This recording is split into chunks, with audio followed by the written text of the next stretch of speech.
Hello, everyone, and welcome back to The Rewind, episode number 38 for Tuesday, January 27th, 2026. Marty Sleever here, joined by Darren Mooney, Jack Packard, and producer Eric. And we are back, the three of us. First time we've been together this year, and we got a humdinger.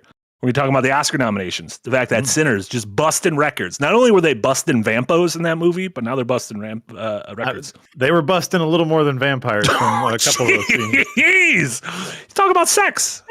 Is that what you're talking about? Oh, you took your glasses off. Those are your sex glasses. You sexticles. And we'll also be catching up on all the different stuff we've been watching. I know we've all had various theater experiences. Jack has promised us an exciting story about the Testament of Anne Lee, which I'm very excited to hear. And Darren and I both submitted ourselves to 90 minutes of trial via Mercy, the new Screen Life movie featuring Chris Pratt in one of those. This is like a tax write-off for someone, right? Like, what's going on here? Yeah, what's the scam? The more interesting thing about that movie is what's the scam? Yeah. It's a truly immersive experience that you, the audience member, also experience what it's like to be tied in a chair and forced to watch a movie like this. Like, truly stupid. Welcome back. How you guys doing, Jack? How are things? Things are great. I will get my story out of the way because it's a relatively short story, but to me it's more important. So I saw The Testament of Anne Lee, which I try not to do any research into the movies I see. I love going in as fresh as possible. Sometimes I'll see a trailer. If I know I want to see the movie, I probably won't even see the trailer though. This was a trailer that I had seen, and if anyone has seen the trailer for The Testament of Anne Lee, banger. It is a beautiful, well-made trailer that uses a lot of the imagery, a lot of the movement scene. The Testament of Anne Lee is a musical. It has movement pieces in it. It looks interesting and captivating. I knew nothing what it was going to be about, and so I showed it to a lady whom I went on a date with. I showed the trailer to a lady whom I went on a date with and said, "Hey, do you want to go see this movie with me?" And she said yes. And it's a bad date movie. yeah, I've seen the movie. Where does it sit in the pantheon of worst date movies you've been on in your life? It's right underneath The Client, which sure. Yeah. That'll do it. Yeah, that'll do it. Which is one of the first movie dates I ever went on. I took a girl to see The Client. That was also, oh my God, Eric is so good. Also a bad idea. Also, The Testament of Anne Lee, I think, is an incredibly mediocre movie. It has some gorgeous choreography, some very interesting visuals. It's a unique story that I think is told very, very poorly. I did not care for it at all. So then on top of all of the kind of awfulness that happens within the movie, that makes it not a good date movie. I think it's kind of a mediocre to bad movie in general. So yeah, no, I was kind of imagining more of the bedroom scenes of you and your partner just sitting there awkwardly going, okay. Yep. Yes. They're doing that. Okay, great. Light whipping. You're just throwing that idea out there, you know. Some light whipping while reading Bible passages. Some queening, I believe they call it, is the term that the kids use these days. Nothing too crazy. My big fault with the movie is that we make it through the entire movie and they don't touch on growing up as a Jewish American in New York. They don't touch on the friendship with Jack Kirby and Steve Ditko. They don't touch on creating some of the most iconic comic characters of all time. If we're seeing a movie called The Testament of Stan Lee, what are we doing? How are we skipping over this stuff? Just make it about someone else. That was my joke. I haven't seen First the movie. of all, I actually literally don't even know what the movie's about. Here's the thing. Watch the trailer. It's about a religious Quakers? fundamentalist group called the Shaken Quakers, in which they believed that in order to repent their sins, they needed to dance, pound their chest, and proclaim all of their sins to God while dancing and moving. Incredible imagery. And incredible sound as well. Like it sounds incredible. Beautiful sound. Just watch the trailer and then know that the movie is bad to mediocre. I would disagree with that assessment, but we're not going to get it. Back in the day, it might have been to me, this struck really close to home. What is it? It might have been on like the Clerks VHS. They had a red band trailer for Buffalo 66, Oh yes. which had this glorious trailer set to Yes's Heart of the Sunrise. If you know that prog rock song. That's beautiful.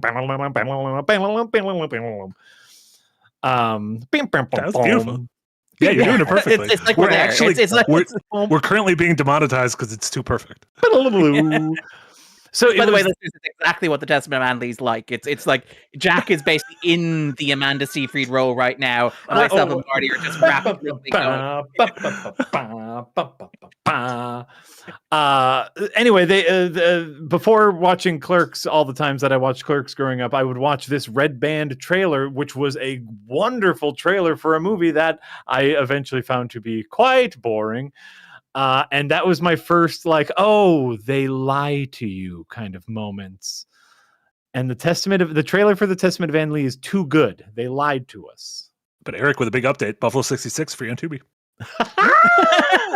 Not to spoil later discussions. Not to spoil later discussions. Nice But one, luckily, we all know that Vincent Gallo goes on to have a rich and prosperous career. Nothing weird happens ever going forward. It's totally fine. Yeah, just entirely fine. Nothing at all controversial about the films that he makes or the people he makes them with. Definitely no oral sex ever captured on camera from Yeah. these movies. Totally normal stuff. Totally normal. Darren, how are you doing? I'm good. I quite enjoyed the Testament of Hanley. But yeah, no, I'm good. I will actually say, to segue us neatly into the topic, one of my biggest, like, I'm not a big fan of the whole snubs thing. Obviously, I think, like, when it comes to awards, you could argue that who gets nominated is not a conscious choice, let alone who doesn't get nominated is a conscious choice, you know? But I was a little disappointed that like Amanda Seyfried just couldn't get through in the race. I think she is incredible in The Testament of Manly. I think like it's a really staggering performance. Jack's just like, she's fine. She shakes, she quakes. What more do you want? She shakes, she quakes. I think everyone else in the Testament of Anne Lee was bad, and so she. This is the Moonstruck Cher year in which she is good by virtue of everyone else.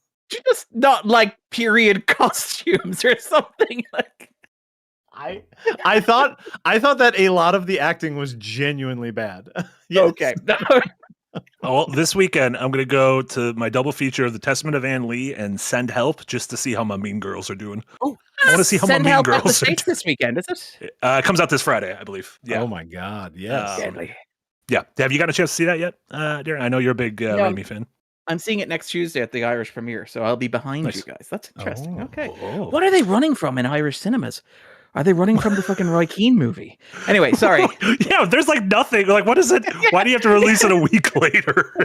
What are you afraid of? Yes. It's Jason Statham. There's a Jason Statham movie out this weekend. That's Meg exactly 3? Meg coming back? We watched The Meg for our Patreon movie now. What do you think of The Meg? There. Got any Meg thoughts? I think it's quite bad. Is my astounding of it. Like Jason Statham versus a giant shark should be like a good movie. Like it should be an enjoyable trash movie.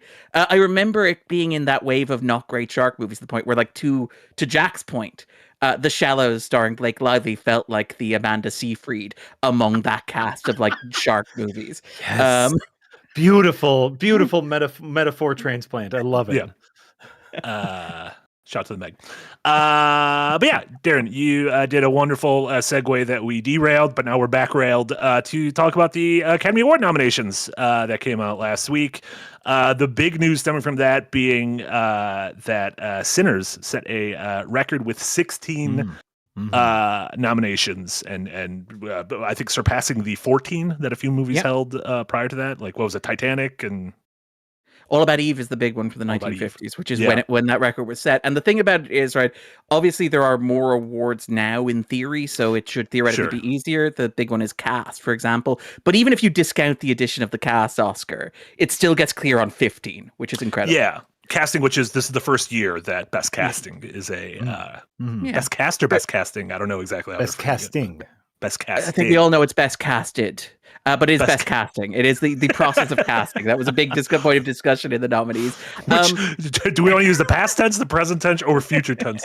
Which, by the way, can Sinners even win just because like Michael B. Jordan and Ryan Coogler are old buddies? Like, what casting agent is putting those two wacky people together? This is the whole thing with like what these categories mean. Like, we used to have like different sound mixing and sound editing, which are different categories, and you could listen to people in the Academy who knew that stuff explain it in great detail what the difference is and what you should be listening to. But you're like, Tony Curtis's maid, who is the most prolific Oscar voter in history, she's not paying attention to the difference between sound design and sound editing when she just ticks the movie that she likes most on there. My own personal reading of this would be like it's more like the collective product as a whole, where it's like you end up with the whole. It's not even like best ensemble. It's like just most inspired choices. Like Marty Supreme would be the one that I would think of this year, where it's like everybody in that movie is a face, and every face in there is incredibly clever, and most of the choices are either playing with your expectations. Like imagine Gwyneth Paltrow playing an older actor who has like stepped away to like be coupled to somebody and decides to get back in the game, versus like some bizarre choices like what if Mr. Wonderful from Shark Tank is there and it's one of the most incredible performances you've ever seen, or like Abel Ferreira as the spirit of like New York. I kind of see casting as like a holistic thing where it's all the pieces just fit together, as opposed to being Michael B. Jordan was in the movie and he was good, therefore casting good. Hey, he was good twice, which is good, which is huge. What? I'm it's interesting to see Sinners, like anything popular, is starting to get that like wave of, oh, it's not really that good, of like, oh well it doesn't deserve that many nominations, where it's like, well, can we just not like appreciate the fact that a movie like this A, got funded, B, was critically and commercially successful, and C, is being rewarded? Like, we're getting a big budget original IP genre movie from an auteur in the Academy Awards. Like, can we not consider that a win? Yeah.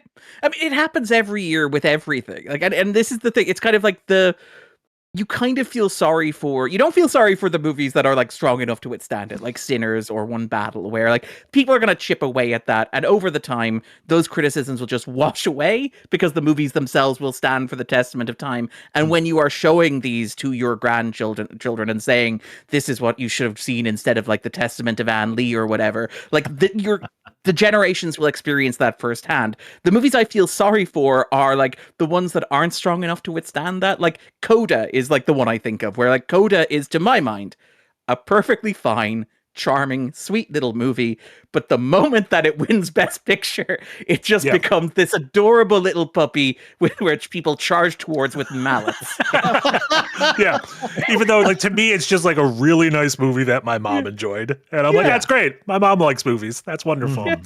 Yeah, same thing happens in games. You see anytime like a thing, like if you saw that last year, Jack, with like Claire Obscure getting a bunch of hate after it won a bunch of awards. If it wasn't nominated for anything, all you'd hear is people being like, this game's incredible. Why didn't people love this? Why didn't it get its flowers? But then when the flowers come, people are like, wow, it's too many flowers. Take the flowers away from it.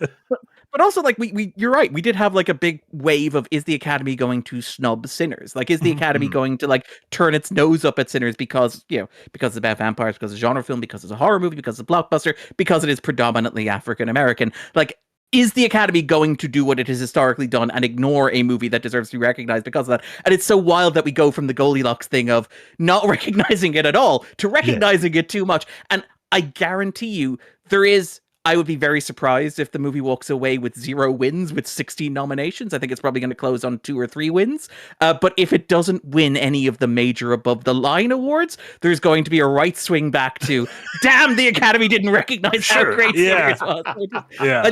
This online 100%. Debate thing where we vacillate towards extremes, 100%. Yeah, there will never be a golden middle ground where we can celebrate Sinners just the right amount where no one will complain. I think the one time we had that was Return of the King. Maybe I was a kid and I wasn't like super plugged in yet, but it feels like genuinely everyone was like, all right, it deserves all the awards. Like, give it. It's kind of the like trilogy award, but like give it. That's great. What an achievement. But that was the end of Ooh. the monoculture, really. That was like the point Sure. where, because once every couple of years, you would have the Academy go, "This is the most successful movie of the year." It gets all of the awards. It happened with Titanic. It happened with like Return of the King and stuff like that. It probably should have happened with, say, The Dark Knight. Would have been about 5 years down the line again. Would have been the point to check in on it. It is kind of fascinating that like the Return of the King is the last time that really happens. I can't really think of like a comparable example where even this year, like if Sinners wins Best Picture, which I do not think it will, and I love Sinners very, very much, but if it doesn't win, but if it does win, it would be a Return of the King win. I don't think it's going to. I don't think the Academy is built to do that anymore. Yeah, Sure. agreed. Really quick, the Best Picture nominees, the 10 of them are Begonia, F1, Frankenstein, Hamnet, Marty Supreme, One Battle After Another, The Secret Agent, Sentimental Value, Sinners, and Train Dreams. Darren, have you had a chance to see all of them yet? Yes, good lineup. Like generally speaking, good lineup. Like I think the weakest one there is Frankenstein. I was about to say, when the weakest one there is like a Guillermo del Toro Frankenstein movie, things are all right. Yeah, like the weakest one is a movie that is slightly too long but looks gorgeous and like is a passion project for a guy who everybody seems to like. Like it's really not a situation where you have something like, I don't know, like Green Book winning Best Picture or whatever it is. It's just like, no, this is, or like The Reader sneaking in or whatever it is. Any number of like Oscar outrages where like I think most of those movies are pretty good. I think 3 of them, maybe 4 of them are like potential all-timers. Like I think off the top of my head, One Battle, Sinners, Marty Supreme are like, to my mind, 3 of maybe the 4 best movies of last year by American release date. Begonia is fantastic. And look, I know people are clowning on the inclusion of F1. The thing about F1 is F1 didn't get the space over the movie you wanted to have got that, whatever it was you think should have got in there. It got the space over Avatar, Fire and Ash, and Wicked for Good. The best case scenario of a movie sneaking into Best Picture instead of F1 was Weapons, and that was never going to happen. Sure. So I'm like, I am perfectly fine with F1 having a Best Picture nom. And the rest of the field is like, I've got no objections to it, really. Like Sentimental Value, a bit too Bergman-y for me, but beautifully performed, beautifully made. Hamnet is lovely and charming and has an incredible third act. The Secret Agent is like fun and adventurous. That's the only one I haven't seen yet. Secret Agent is the only one I haven't seen yet. It's not available on VOD and it's not out.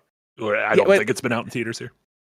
Really? It's not been out in the States yet? Interesting. Well, at least it hasn't been out around me. Like maybe it's playing in art house theaters, but it's not playing in the one that I usually go to. It's really fun and like big movement in Brazilian cinema. I think we had I'm Still Here, for example, last year, did very well. Like it's really great to see Brazilian cinema kind of coming up, and like just really nice. It has a really nice one scene performance from Udo Kier, who tragically passed away last year. But I'm always so happy to see Udo Kier. Yeah, he was also at Bacaro, I can't remember the name of it. Really good Brazilian film from a couple of years ago. That's a really good Udo Kier. Was that like the zombie movie? Yeah. He was also going to be in the Kojima horror project. And Kojima posted a very, very sad message after he died, which was very sweet. I don't know. The lineup looks good. Conan's hosting again, who I thought he did a great job last year. And we still have about a month and a half, almost 2 months. March 15th is when the Oscars are. I don't know. I'm looking forward to these. Jack, did you have any Oscar thoughts? My thoughts is very similar to Darren's, where at least for Best Picture, no complaints. Even F1, I have not seen F1. I probably will not see F1, but I from all I have heard about it is solid filmmaking. Darn, we're recognizing solid filmmaking. And crazy in theaters. That was a fucking seeing it loud as shit in theaters was great. Yeah. I am probably never going to watch that movie again because not watching it in an IMAX cinema is not the right way to watch it. But it is a well-made if that slot is going to be a quote-unquote blockbuster slot, setting aside the auteur spot or the kind of setting aside Sinners as a blockbuster movie, obviously, One Battle is kind of a blockbuster movie, Marty Supreme is a blockbuster indie. If you're going to have a pure red-blooded, this is a massive international hit movie in there, this was the best pick to put in there. And I think it's great. I think it's great that my dad is represented in the nominees somewhere, a movie that just appeals to my dad. Right? Listen, dads and moms need movies too. Yeah. Think about the auteurs here, right? We have Ryan Coogler, we have which Safdie brother is it? Josh Safdie, we have Paul Thomas Anderson, Chloe Zhao, Yorgos Lanthimos. We have fucking Yorgos is here, everybody. A little bit of Greek yogurt on the side, baby. And it's like as much as like I always I've talked about this whenever we talk Yorgos, which is like I'm always interested in his movies. I never much like or recommend them, but like I always like seeing them.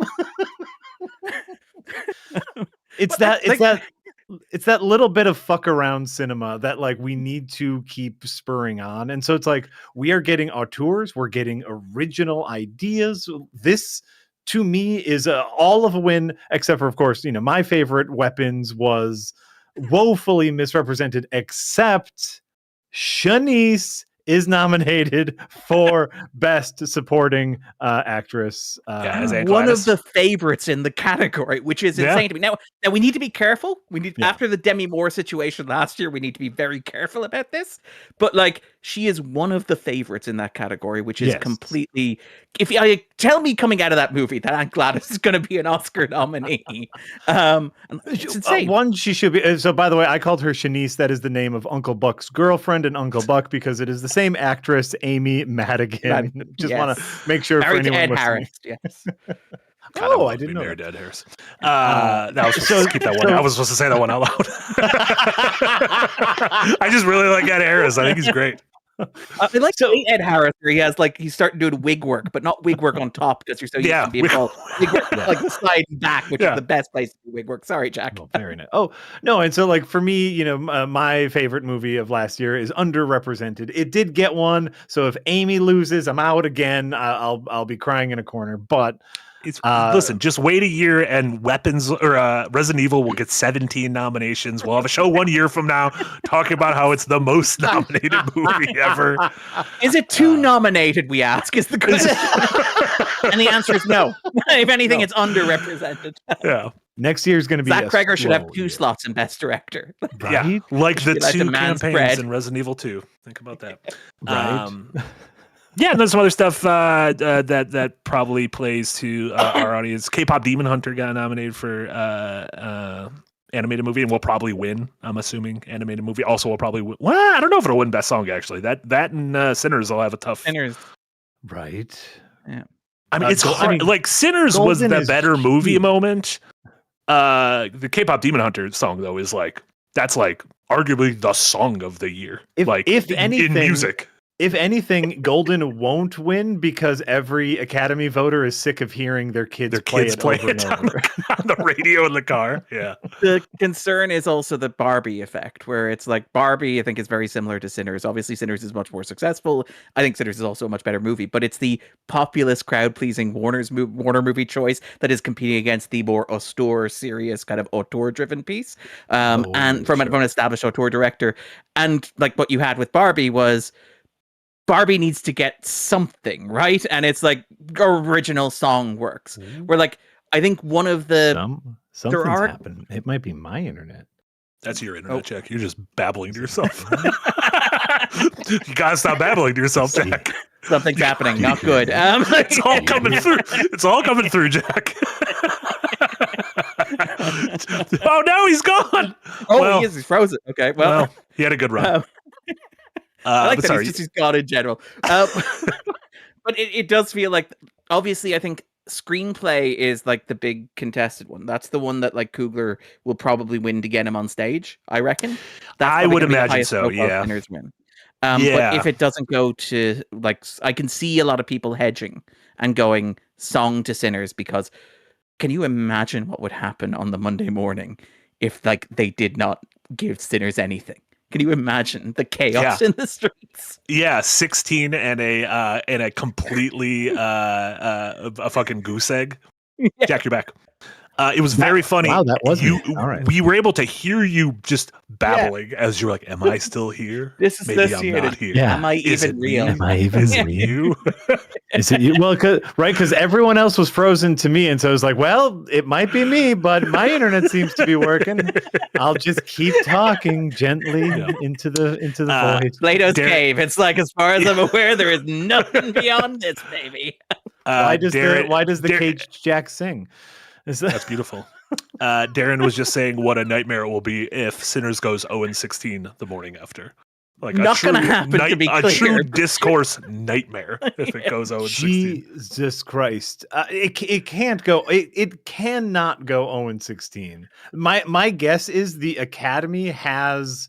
I'm guessing the Academy fudges the envelopes and knows exactly who's winning, and they will. They know the PR nightmare that will be upon them. Jack, want to throw a counter case to you here. Do you Yeah. not remember the Soderbergh Oscars, right? Which for years, the way that the Oscars work is the Oscars are structured so the big award is at the end of the night, which is Best Picture. Yeah. Soderbergh produces the COVID Oscars, and Soderbergh is like, actually, what I want to do is make the ceremony really interesting and build to a big thematic moment. And what's happening is we have a Best Actor race where Chadwick Boseman is nominated for Best Actor. It's the last chance to give him an award, this posthumous star who we all love and adore and who everybody thinks is going to win. So Soderbergh is like, right, we're going to move to the end of the night, and at the end of the night, we're going to have them give out the Best Actor award. We're going to fly Chadwick Boseman's family to the ceremony. We're going to have Joaquin Phoenix there, which is like, that is the ultimate this is not scripted thing. Because if it's like, if there is any part of your brain that is like, there's a chance we open the envelope and it's not like Chadwick Boseman, we want somebody on stage who can handle that and will be tactful and sensitive about it. Whereas like Joaquin Phoenix literally opens the envelope and goes, it's Anthony Hopkins. He's in Wales. Good night. And walks off stage. Yeah. I honestly, after that moment, I buy the Academy is not scripted. Nobody has any idea what's in those envelopes. I did forget about that. I did genuinely forget about that. That being said, the year The Departed came out and Scorsese finally won his directing Oscar. Yes. Who went up on stage to present it? It was Coppola, Lucas, and Spielberg presented that award. There was no way that wasn't Scorsese. Yeah. Like, if the three of them went up there and gave it to someone else.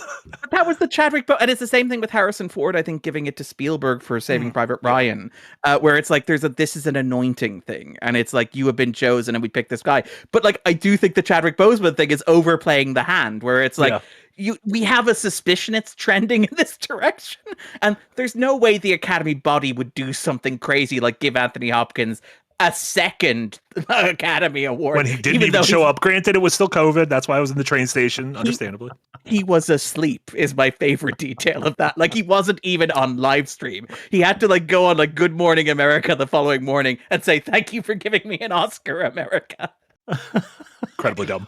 Well, okay. By the way, heads up, Academy, lie to us. Fucking cheat. Like, it's okay. It's okay to lie to us as long as everyone's having fun. That's Movies how are scripted. Why can't awards be scripted?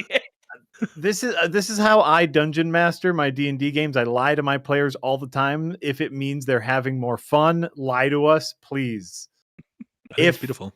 If Sinners wins 0 awards, you can fudge those numbers. It's okay. You just, Let them win. Just make up an award halfway through the show and be like, I didn't know that was the thing. Best Vampire. That's a weird award. But, well, I guess. The only nominee is Jack O'Connell. Well, technically, for you, Dracula came out last year as well. Or Nosferatu came out last year. I do love, by the way, that Marty's solution to the Academy gets into massive trouble for not giving Sinners any awards is give it to the one white guy in the cast. Oh, no! Yes. We're properly recognizing excellence here. Counterpoint was also cool in 28 years later, too. So there you go. Like Emma Stone, like when she wins the Oscar over Lily Gladstone, and there's a real... She's like, I don't want to be here. I don't want to be here. That's another example. That didn't Kills the Flower Moon go 0-10? Yeah, it went 0-10. Yeah. That's not good. Don't do that. But there are a couple of those that have done 0-10. Like, that's the thing, 0-11, and I think even 0-12. Which is why part of my reptile brain is like, there's no way it will happen, but it's also not entirely outside the realm of possibility. Yeah. But it could, like, I could see it not winning Best Picture and winning Best Original Screenplay. I could see all of the actors going that way. But just saying that, like, I'm looking at lead actor, and we got Timothée Chalamet, Leonardo DiCaprio, and Ethan Hawke. And Wagner Moura, who I don't know, versus Michael B. Jordan. So it's like, well, shit, maybe not that one. We're going to know who Wagner Moura is because he's voicing a character in the upcoming Maul animated series. Maul, M-A-U-L, about Darth Maul, which I know you're looking forward to. You know about Darth Maul, Jack? it'd be great if that was what brought Jack back. Like it's like Andor. We keep talking to watch Andor. He's like, no, I really need this Maul animated series. By the way, like not to get back onto the hashtag Oscars so white conversation 3 white guys are having on the podcast. Worth noting, the most nominated movie to win 0 awards is The Color Purple. In 1985 for 11 nominations. Oh no. No wins. It is happening again. Not great. But yeah, Oscars, like I said, March 15th. I'm sure we'll have a lot to say leading up to it. And hopefully nothing. Well, no, I was about to say, hopefully there's no pre-Oscar cancellation like there was for Emilia Perez last year, but might be happening to one of the Safdie brothers as we speak. So we shall see. Yes. Oh, good. Oh, goody. We'll just wait a little bit on that one. That's fine. We don't need to talk about that today. Glad that we didn't record the 250 episode on that yet. Yeah. Woo. Great. Let's go over some super chats before we talk about all sorts of stuff we've been watching. Mr. Daxter, thank you so much for a $10 dono. I don't have a ticket. That line from 28 Years Later, too, made me and my buddies laugh out loud. I'm still thinking about that movie and how glad I am that I went into it blind. Darren, I saw via Letterboxd. How many times have you seen The Bone Temple? You've taken 4 separate trips to the Bone Temple. It's a landmark. It's a national conservation landmark. I'm like Jimmy in the Bone Temple. Like, I gotta tell you, I really admire your work. We'll also say sending people random text messages at 1 a.m. in the morning saying, "Hey, want to go to the Bone Temple with me?" Not read the way that I would have intended it to be, but it's just like, I loved it. I loved it very much. I mean, I mentioned earlier, like 3 of my 4 favorite movies of last year by American release day were nominated for Best Picture. Obviously, the past 28 Years Later is the 3rd. It was my 3rd favorite movie of last year. I think it's incredible. I think it's transcendental. I've seen it many, many times. I think it is just a stunning piece of cinema. The Bone Temple is not quite as good in that, like, it's not pushing the form in the same way that 28 Years Later was. And it takes a very sharp swerve away from 28 Years Later having this kind of like incredible, sincere, sweet story about like grief and loss and coming of age. And the Bone Temple is just this incredibly, wonderfully gnarly and grisly, like twisty and turny story about 2 lives kind of operating in parallel about like science and faith and God and religion and what it means to believe and forgiveness and atonement and violence and all these big ideas where it's like, if this movie were not the sequel to 28 Years Later, I'd be like, this is a masterpiece of cinema. As it is, I'm like, this is just really, really, really freaking great. And I will say, as somebody who is like quite fond of Nia DaCosta and is very happy that like a large part of the campaign for the Marvels was Nia DaCosta going, not my monkey, not my circus. I really, really, really enjoyed it. It is like, I thought her version of Candyman was very good. I liked Littlewoods. I liked Hedda as well. And I think that like, it's a movie that is very stylish, very stylized, very aggressive, has this very strong identity and very strong tone. Have you guys have both taken a trip to the Bone Temple, yeah? Oh, I've been to the Bone Temple. I have not been to the Bone Temple. I wanted to go on a date night. So I saw the Testament of Anne Lee. So you chose a Testament. You chose poorly. To quote Indiana Jones, you chose poorly. I don't think taking a date to the Bone Temple would have been that much. The movie would have been that much better. Glad you clarified. Hey, babe, want to go Bone Temple? Gwyneth's remark is like, why have I been blocked? We'll say, like, it's just because I actually want to talk, like, I have a question specifically for Jack about, like, floppy dong theory, right? Which is one of your great, it's not to like, you know, boil you down to a single theory, but maybe your single greatest contribution to film criticism discourse, maybe the greatest single contribution to film criticism discourse in the past century. Floppy dong theory, FDT. Yeah. So your idea is basically that like a movie that puts a floppy male penis on screen is a confident, assured piece of filmmaking that is more likely to be good than a movie that does not. Correct. Here is the question. How do you measure that, right? And I don't mean in terms of inches. That's a separate conversation. So 28 Years Later obviously has Samson, the alpha guy who has a Yes. prosthetic penis. I discovered the penis was prosthetic because there's a child actor involved, and while you cannot display a real penis, you can have a perfectly life-size, like anatomically correct replica on set with the child at the same time. Oh, So that is apparently a prosthetic penis, which is insane to think about. But that's a great. large part of that movie is Samson just kind of hanging loose, right? Of course. Over the course of the Bone Temple, not to spoil the Bone Temple too much, there may come a moment where Samson's floppy dong maybe goes away, maybe comes back. Maybe it's off screen, maybe it's on screen, right? But counterpoint, we do get a second floppy dong from an Oscar-nominated actor. And my question is, how do those two correlate to one another? I'm picturing that image of the guy whispering in George W. Bush's ear the morning of 9/11 being a second floppy dong. An Oscar-nominated floppy dong has hit the franchise. Sir, we have a second floppy dong. Like obviously the floppy dong theory. Thank you, Eric. There it is. Sir, we have a second floppy dong. The floppy dong theory is the more joke name for the idea of unsensationalized nudity. Now, sensationalized nudity can occur within the same property, but it is that unsensationalized nudity, the raw humanity of the nudity in the product that makes the floppy dong theory work. So, if there is non-floppy dong, as long as there is also floppy dong, I think the theory holds true. No. They're both floppy. It's just they're both two. floppy. It's just two of them, but one of them is partially covered. So they take a dong that was floppy and cover it, but they give you a second dong. Oh, so so what you're asking is, does the floppy dong transfer? Yes. So like, are you counting like the total amount of floppy dong, or does it have to be a single sustained floppy dong? I think if floppy dong lasts for more than 2 hours, please consult your doctor. I think we are looking at total floppy dong. Okay. We are not. It is not. By the way, I should say this dong. is a great movie that I love so much. But anyway, sorry, I'm really excited to see this. I'm really excited. I much like you, I really loved 28 Years Later, and I'm very excited to see this. But we talked about floppy dong theory when we talked about Blue-Eyed Samurai. Was that the first movie where was that the origin point of the theory? That was one of the.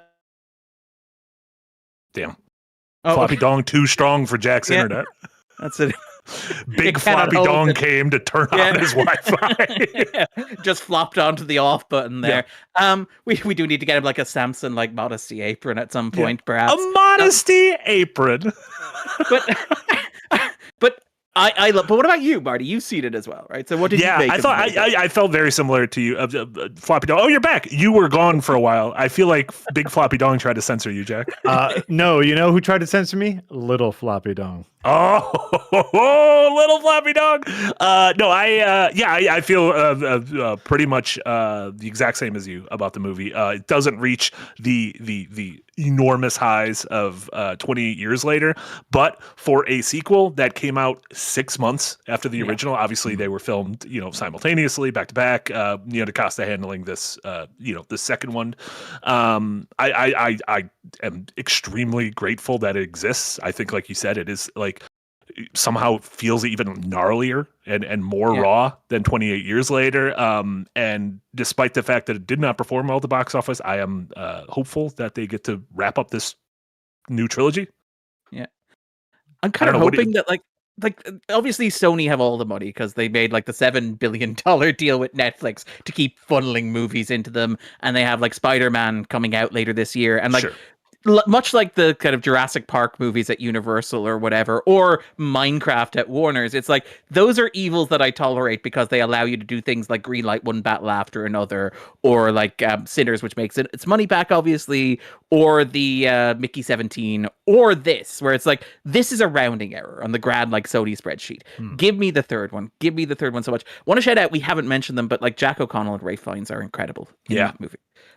Two stunning performances. Like the way the movie works and its structures is two tracks in parallel moving against each other. It's the character of Jimmy played by Jack O'Connor. It's the character of Dr. Ian Kelson, who is maybe one of the great fictional creations of like the past 20 years, who is like an NHS doctor who is building art in his backyard while also single-handedly keeping the NHS alive in spirit. It is staggering. It is a wonderful work with two incredible performances. Like the best sequence in the movie is just the two of them having a conversation with one another in the eponymous Bone Temple. Now, I will admit, if you took the Bone Temple away, maybe it would be a bit less visually compelling, but I'm just saying, Ralph Fiennes, Jack O'Connor, Bone Temple, put those three elements together, I'm there. Yeah. Also an incredible climax. Shout out to Tina Sanchez of DevHeads, who logged in for the first time to hear me give my floppy dong theory.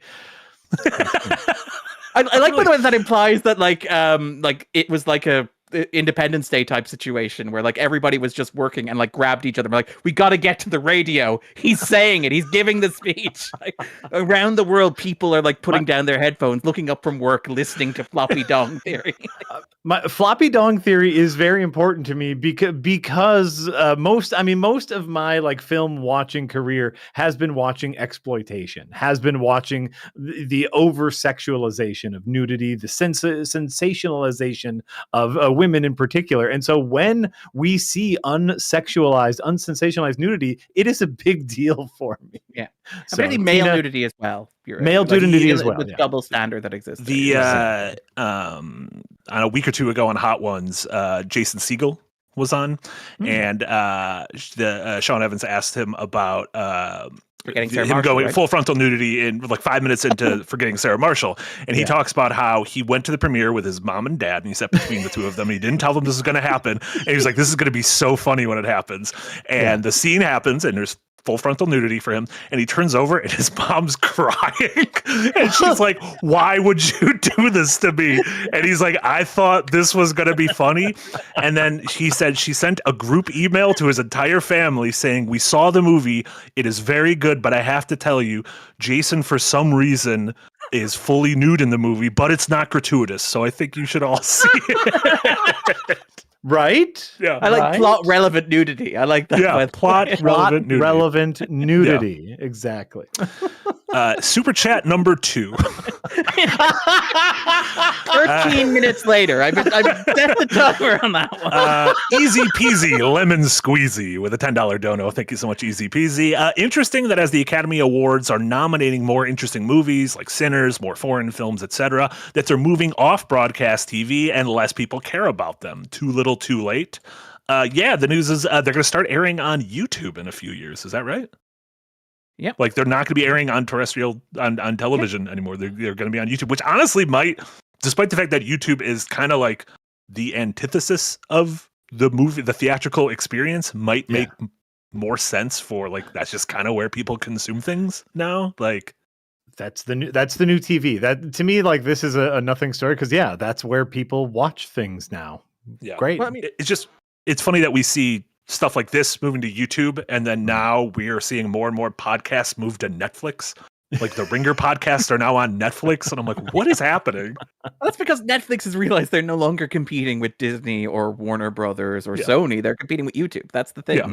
Like that's what, and like you can look at even stuff like the Oscars moving to YouTube and see that as a point of comparison to the actors, the SAG Awards moving to Netflix, and Netflix trying to make a big deal of it. Netflix trying to turn the SAG Awards into a ceremony. I think last year was a Christian Bell hosted, and there was an attempt to turn it into like a big award ceremony. So it does feel like YouTube are just like, no, just so we're clear who the big dog is in this particular space, we're going to take the Oscars, please. Yeah. To Marty's point, though, I think I kind of like this because it implies, well, first of all, it means that you're reaching an audience that would be nice to hear about movies. People who are online, it would be good to have a forum for reaching them. Where like people who watch television see advertising on television, see movie advertisements, and have an infrastructure around making them aware of movies.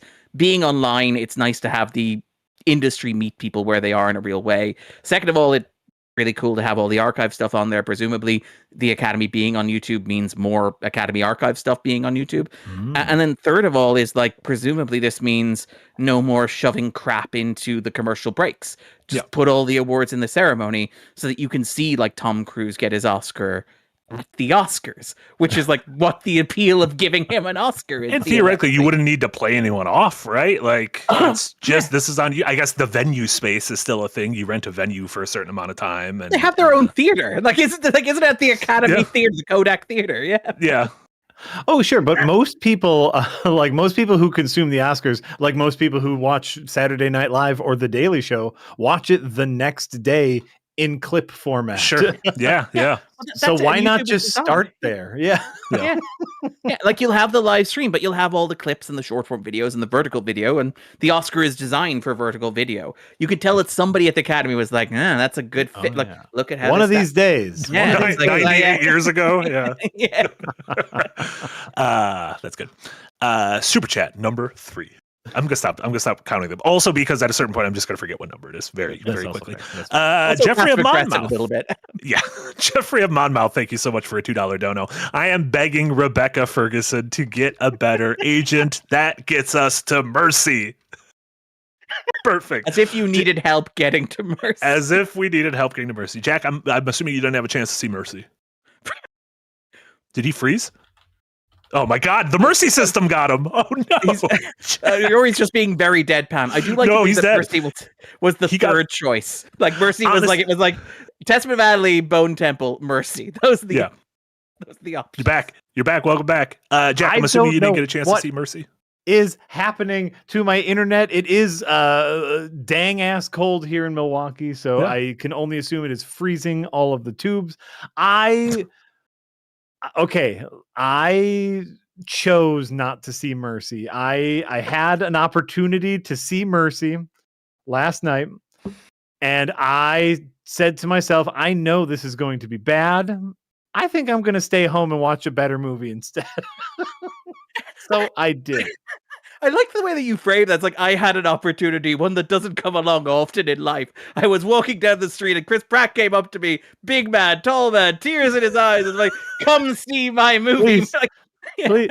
Well, I had time. I had time to see Mercy last night, and my eldest, who also is an enjoyer of bad movies, saw the trailer and goes, "Oh, this is going to be bad." And I said, "Oh yeah, it's going to be bad. We, maybe we should go see it." And we were joking about going to see it, and then both of us said, "What if we watched Some Like It Hot instead?" Are you going pure Wilder? Are you in a Wilder? Yeah, we're in a classic movie phase, and you know what? I made the right decision. You did. I mean, you don't know. You might have really loved Mercy. We there's no way to know it. The way this podcast breaks down, I would not have been surprised if Jack was like, "Now hold on, you two." I think Rebecca Ferguson is a fantastic actress. Agreed. And I don't know what she did besides stop being in the Mission Impossible movies to give her the worst movies in the world to be a part of. I don't know what. Yeah, this. I guess Darren, set this up for people. What is Mercy? Mercy is. So it feels in some ways like an extension of the screen life genre. The screen life genre it emerged about a decade ago. It's the idea of movies that take place on laptops. So think, for example, of Searching is a big one. Host, they're very popular during the pandemic. Very easy to make, very cheap to make, probably not coincidentally one of the driving forces behind them. And the guy who's really pushing the form, the Robert Zemeckis of this, the Ang Lee of screen life, as it were, is Timur Bekmambetov, who probably best known for directing Wanted, and he directed Night Watch as well. Night Watch, which was a very important Russian vampire movie for me. In the grand scheme of Russian vampire movies that came out while I was in high school and college, that might be the most important. Yeah, it was no Day Watch. It was no Day Watch, though. It was clearly no Day Watch. But Bekmambetov has become kind of the champion of this form. He directed, is it The Extremist? I can't remember what that one's called, about recruitment online, all that sort of stuff. And obviously last year you had the release of War of the Worlds, which the Ice Cube, god-awful Amazon product placement movie. And what Mercy feels like, and to be clear, Mercy is a movie that is getting premium format screens. It is the first movie to have contractually guaranteed premium format screens since Avatar: Fire and Ash. So cinemas were like, Avatar: Fire and Ash, you thought that was the height of premium cinema experience? Just you wait. Mercy is coming right up. And second of all, it is in 3 dimensions. Now, you might think to yourself, movies that take place on laptop screens probably don't need 3 separate dimensions. I would say to you, that is a very cost-effective way to render 3D because all of your screens are flat. You just layer them on top of one another in Adobe Premiere Pro and you're about done for the day. It really does feel like, if one is being cynical, and I don't know what happened behind the scenes here, but it does feel like Mercy is effectively the last-ditch effort attempt to make this kind of like filmmaking style approach genre space work, to take this model of filmmaking, which obviously has a number of significant benefits for producers and studios, which is that it is massively cheap, incredibly quick, involves a lot of post-production special effects work, and those people aren't unionized, so why not go ahead with it? Your actor primarily just sits in a room for a couple of hours and you get all the footage that you need of them. So Hollywood would really like it if this were to become a thing. If there were a way to make a big summer blockbuster, that was the big pitch with War of the Worlds. Was like, what if you could do something like Spielberg's War of the Worlds, but it costs like 5%, maybe even 2% of what that movie costs? Could you do it by having it all take place on a laptop? By having the special effects be granulated because they're on a laptop screen, small because the screen is sized a particular way or whatever, and you don't have to pay actors as much because Rebecca Ferguson is on set for a day, Chris Pratt's on set for 2 days, and they're all in the same physical location. They don't have to move, right? So Hollywood has this big impetus to make these movies work, despite the fact that, like, outside of a couple of horror movies, and I think like Unfriended is very good, Unfriended the Dark Web is very good, Host is very good, Searching is fine, but outside of a couple of rare examples, they are mostly very, very bad. Mercy has the feel of like, what if we just went all in on this? What if we just put the chips down on the table and we're like, War of the Worlds maybe dealt this entire genre of movie a blow, and we just say, what if we just go straight to it? We say, what if we make a summer blockbuster where Chris Pratt sits in a chair and has the plot explained to him via a series of video overlays? The plot of the movie is that the Mercy computer system, which is an artificial intelligence, has been placed in charge of the Los Angeles crime system, the justice system. Over the course of the couple of years that it has been operational, it has hosted a grand total of 18 trials. The 19th is the subject of the movie. And those 18 trials have somehow managed to cause crime rates in Los Angeles to plummet 68%, which I'm just sitting there doing the math in my notebook. That doesn't seem really efficient or convincing. But anyway, who knows? But here's the big twist, Jack. Oh, I'm ready. A police officer who helped advocate for the design and implementation of Mercy, Chris Pratt, is now subject to Mercy. He's been accused of killing his wife, so he's chained to a chair that will administer a deadly electric shock in 90 minutes if he cannot convince the artificial intelligence trying him that he is it like 8% innocent. He has to reach the threshold of doubt of 92% probability that he murdered his wife. And so he has to like screen through like all her social media accounts. He has to hack all her phones. He has to use all the CCTV footage. Like, not to get too into this. You haven't seen War of the Worlds, have you? The Ice Cube War of the Worlds, to be specific? God, no. God, no. Why? No. There is this really interesting tension in these movies where, like, part of me is like, it might be ideological. Part of me is also like, it may just be stupid convenience. But because of the nature of these movies is that, like, everybody needs to be recorded all the time in order for the genre to work. Think of it as like a hyper advanced form of found footage. Yeah. These movies rely on the existence of the most intense security state you have imagined, where every moment of every person's life is being recorded, documented, sorted through AI, cross-referenced, cross-matched. Everybody's being tracked and traced, and everybody's devices are monitoring them at all the time in order for the plot to function. So you have this really insidious, really creepy, isn't the security state cool premise to these movies, where it's like the coolest thing in the world is that, like, look, sure, you may end up possibly falsely accused of having murdered your wife. You'll be put in a room where you have 90 minutes to look at everybody's social media, phone records, every personal scrap of data on every person in Los Angeles. So isn't that right? And if you can't use that to prove your innocence, then obviously you deserve to be shocked to death by an artificial intelligence program with no human oversight whatsoever. This movie is pro-surveillance state. Extremely. Like alarmingly. Like, great, cool. Jack, to put it simply, like, without getting into spoilers, the central premise of this movie is that there's only one institution you can trust more than the LA Police Department, and that is artificial intelligence, which feel like two very faulty premises to operate. No. Oh, neither of them have ever done anything wrong. I don't understand what's the problem. My genuine question when I saw the trailer for this movie was, who does Chris Pratt owe money to? What sort of secrets do they have? Chris Pratt is fucking Mario. He is friends with James Gunn. Chris Pratt does not need to look for work anymore. People look to him. Counterpoint, what if someone told you that for 72 hours of work, we would give you $5 million? 15, I believe, is the rumor. 15? And you only have to go to 2 sets and 1 green screen. Like, if you watch the movie, Chris Pratt is only ever in one room that is a chair with a green screen in it. And slight spoiler for the movie, at the climax of the movie, he goes to another room. But that room is indoors and also heavily green screened as well. It is insane. Right. All right. You know what? I would be in that movie for $15 million. Becca Ferguson has to just roll up a green screen behind her and wear a robe. That is like because you mentioned like Ferguson dropping out of Mission Impossible. The reason she dropped out of Mission Impossible was because like it took too long and she felt like she wasn't doing enough work and her career was passing her by. Like you're asking why she makes so many crappy movies. Part of me is like, she's making those crappy movies because they get the bank that she feels like she's due for having spent the 7 years in the Mission Impossible franchise waiting for Chris McQuarrie and Tom Cruise to figure out what the fuck is going to happen next, you know? Sure. Man, if they would have had AI helping them, could you imagine how quickly they would have been able to crack that down?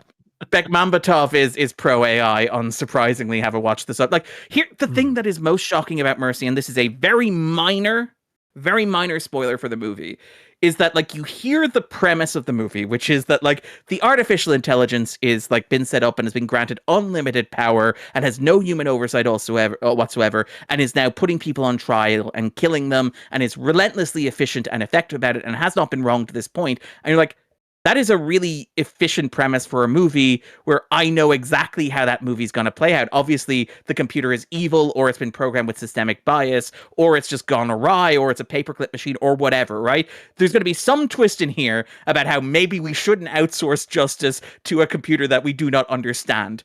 Yes. Instead, and again, slight spoilers for the movie outside of context, the climax of the movie is like, what if the AI did hypothetically possibly make a mistake? And the closing 2 lines of the movie are, everybody makes mistakes. Yes, they do. And then everybody just goes back to work. No. How about that? What about no? Like, what about if we as a society just say no to it's like an oops, existing? my bad. It's like, you do realize you've been administering the death penalty. Oops, my bad. Yeah. It's the whole thing is it's not AI's fault. There's just one bad apple. As long as we get rid of the bad apple, definitely the bunch isn't spoiled. Because that's not how that saying goes. That saying's fine. We got rid of the one bad apple, everything's fine. But I mean, that is it's the application of propaganda, but to artificial intelligence. It's very similar to like if you watched Mithrigan 2.0 last year. That had a very similar plot, which is like, look, sure, AI may destroy the world or whatever, but what you really need is just to put it in the hands of the right people, and then it'll be perfectly fine. Deregulate it. What you want to do is you want to take it out of the hands of people who want to like regulate and control it, and just let it do whatever it wants. That'll be fine. That is the best solution to this problem. It is so honestly, how far we've come. I applaud the chutzpah it takes to pitch a movie that is, what if Minority Report fucking sucked? Like, what if it was fucking bad? I do love that where Bekmambetov is like, what if I did like a 2000 Spielberg movie on the cheap and poorly? Like, I believe Chris Pratt's character's name is Christopher Raven. Perfect. Yes, that's and the producer is Charles Roven as well, I believe. And there is also a Bill Peterson in there in reference to CSI as well. Like, it's a very tropey, very self-aware script in like really cringy, really embarrassing sort of ways. I will say the idea of 90 minutes to prove your innocence of a murder using all the technology at your disposal wouldn't be a bad like indie game. That like no, because Jack, we were talking yesterday in a meeting, I think, about how like Screen Life games is kind of a genre, stuff like correct. Telling Lies and Her Story and The Root Trees Are Dead, games where you kind of have to like go down rabbit holes and like Dewey Decimal systems and shit like that. As a like, movie, it is basically flabbergasting. like red twine games where you like make connections. There's a really great one called A Hand with Many Fingers. An older short game where you like it's just your job to make connections and do that detective work, and they're very fun games.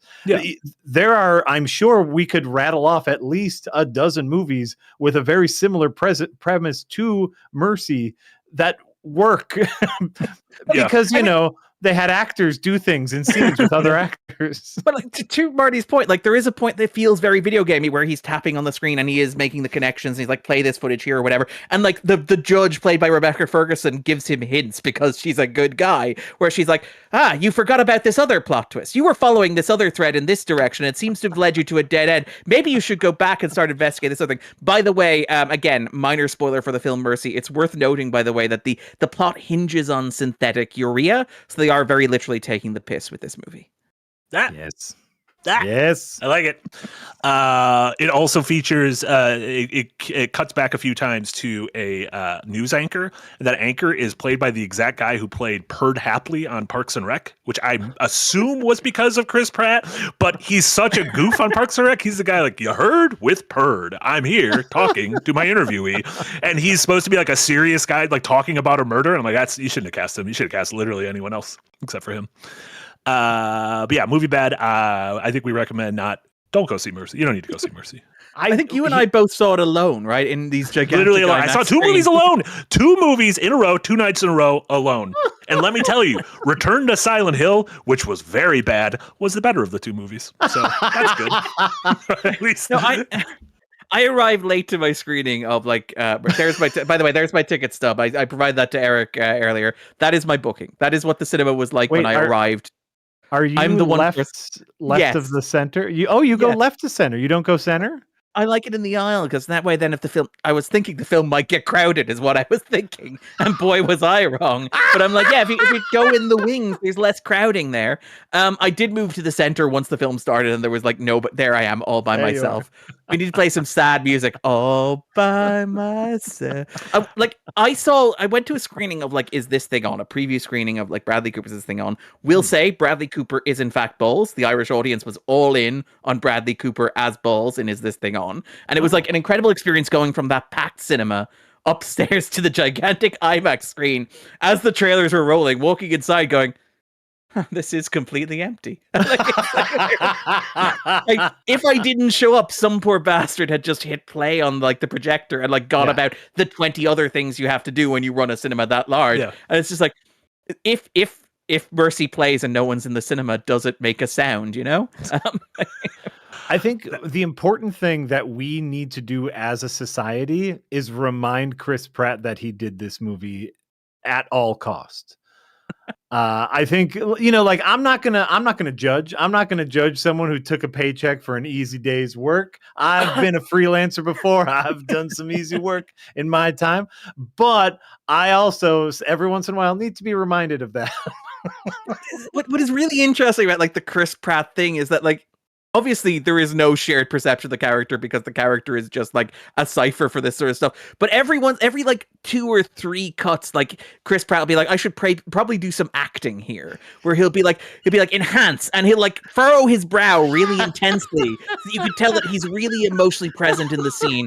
Or there's a moment where I think like he has to watch like his wife or his daughter get threatened, and he does the Brad Pitt, oh Jesus, no! moment where he's like tied to a chair and it's like, this is the best 20 seconds you're getting from me today. It's definitely going to end up in the movie. And you're right, and the rest of the movie is just like him tapping a keypad and going, go back, go back, go back. Love it. Since Guardians of the Galaxy Volume 3, his movies have been the Garfield movie, The Electric State, Mercy, and upcoming the Super Mario Galaxy movie and the Garfield movie 2.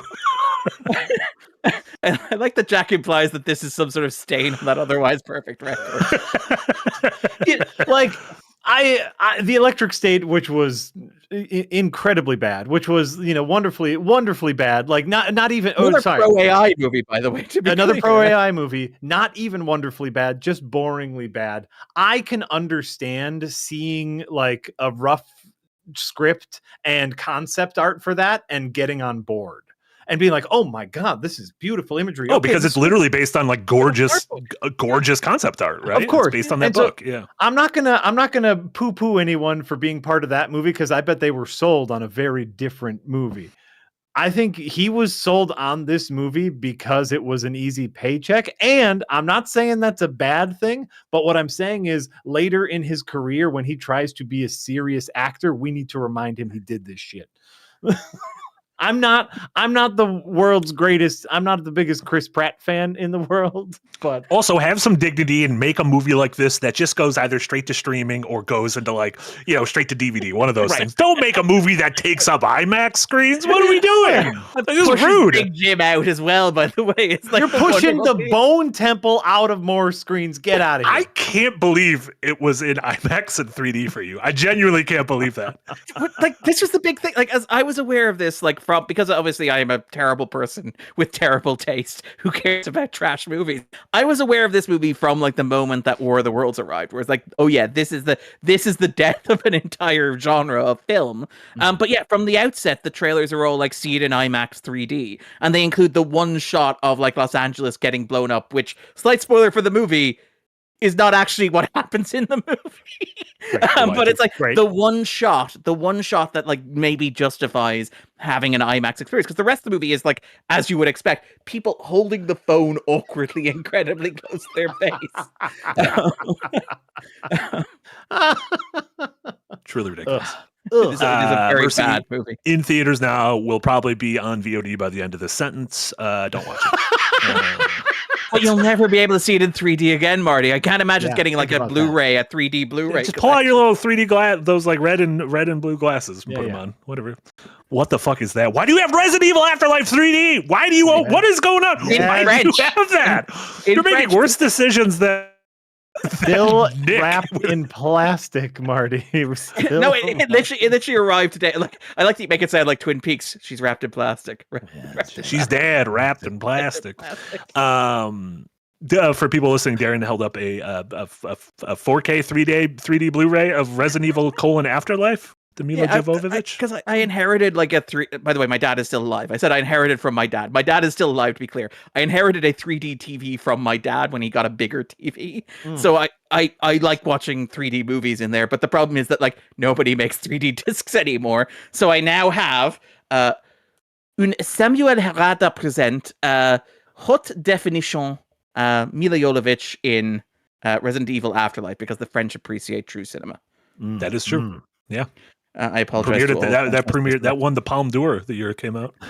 They were very confused because they thought Paul Thomas Anderson was coming, and it was the other one. It was the other one. It was the other one. If Anderson wins adapted screenplay, he should send WS up for that one, and while he takes director. That would be great. He could talk about finally getting the respect he deserves for Event Horizon. You know that there's a director's cut of that nobody will ever see because the footage was destroyed, right? Which is incredible. Right. Really sad. Love that movie so much. Release the burnt cut. Boo-ray, thank you so much for a $5 dono. Sinners is just a From Dusk Till Dawn / Demon Knight knockoff where Ryan Coogler is bragging about his love for going down on ladies. Hell yeah, brother. You say that like it's a bad thing. Like, those are all good words in a good order, in a good sentence. Yeah. Beautiful.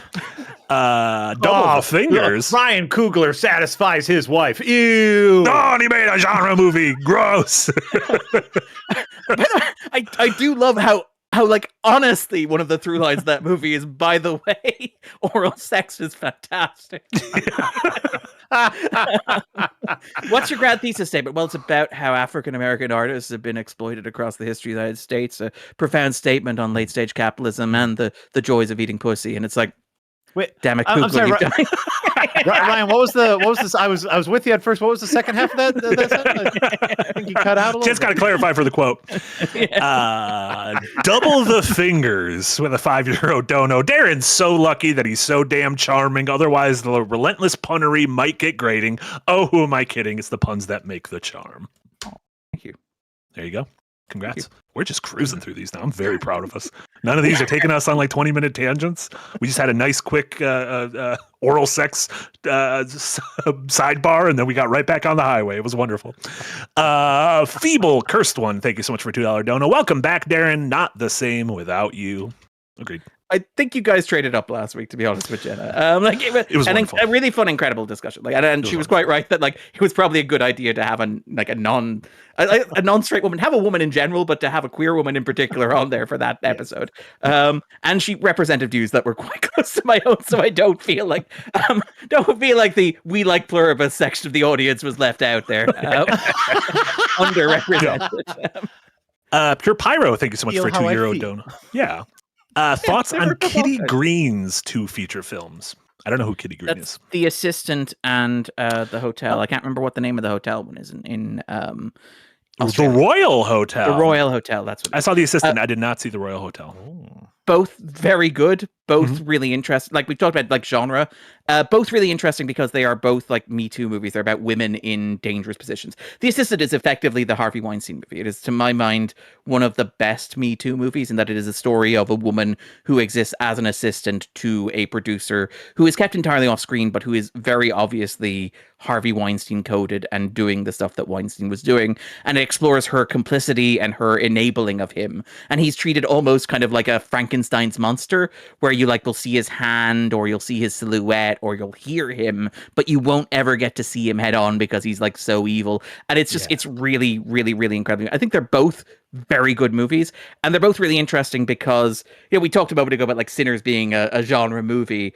Like Green's movies are genre movies. They're structured like horror movies. They have this incredible tension to them, but they're obviously like rooted in something that is much more visceral and real and like actually experienced, in that like it is a heightened emotional experience of being in a situation like that. In the Royal Hotel, it's the story of 2 women backpackers, one of whom is played by Julia Garner, yep, who is from The Assistant and obviously Weapons. The other one is Jessica Henwick, where they go to this like incredibly remote Australian hotel to work as bartenders just to get them a little bit further on their journey. And it's in complete isolation. They're surrounded by these incredibly rough rural men who are drunk and boisterous. And halfway through the movie, like Hugo Weaving, who is their boss and, you know, ostensibly protecting them, has to leave the movie. And they're just stuck in the middle of nowhere running this bar with drunken, loutish, aggressive men. And there is just this constant threat like simmering over them. I think they're both really, really, really incredible. They stand out to me as like some of the best of what I would term like Me Too cinema. Other examples would be like The Nightingale from what's the name of it? And another Australian kind of movie. What was it, from the one who directed The Babadook? Oh, The Babadook. Yeah. Yes. I can't remember the name of the director. Jessica Kent?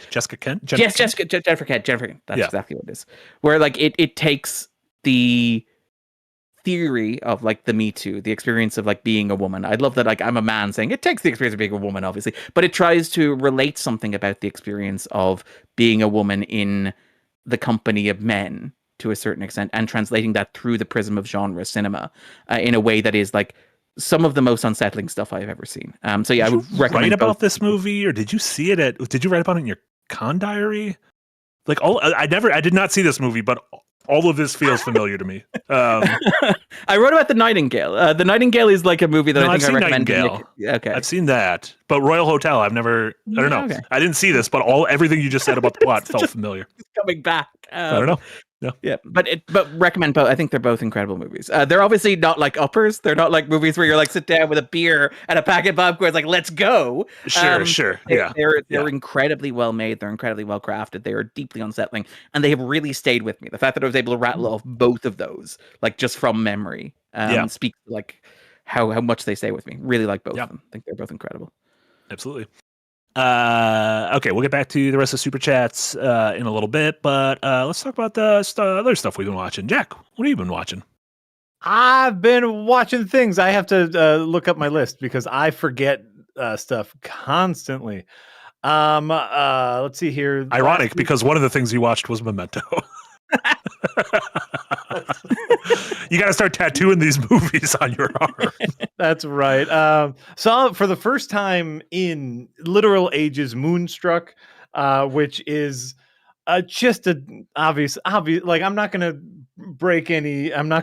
have any hot takes here. Moonstruck is a delightful movie. Just a sea of interesting characters and Cher. It's really, really phenomenal.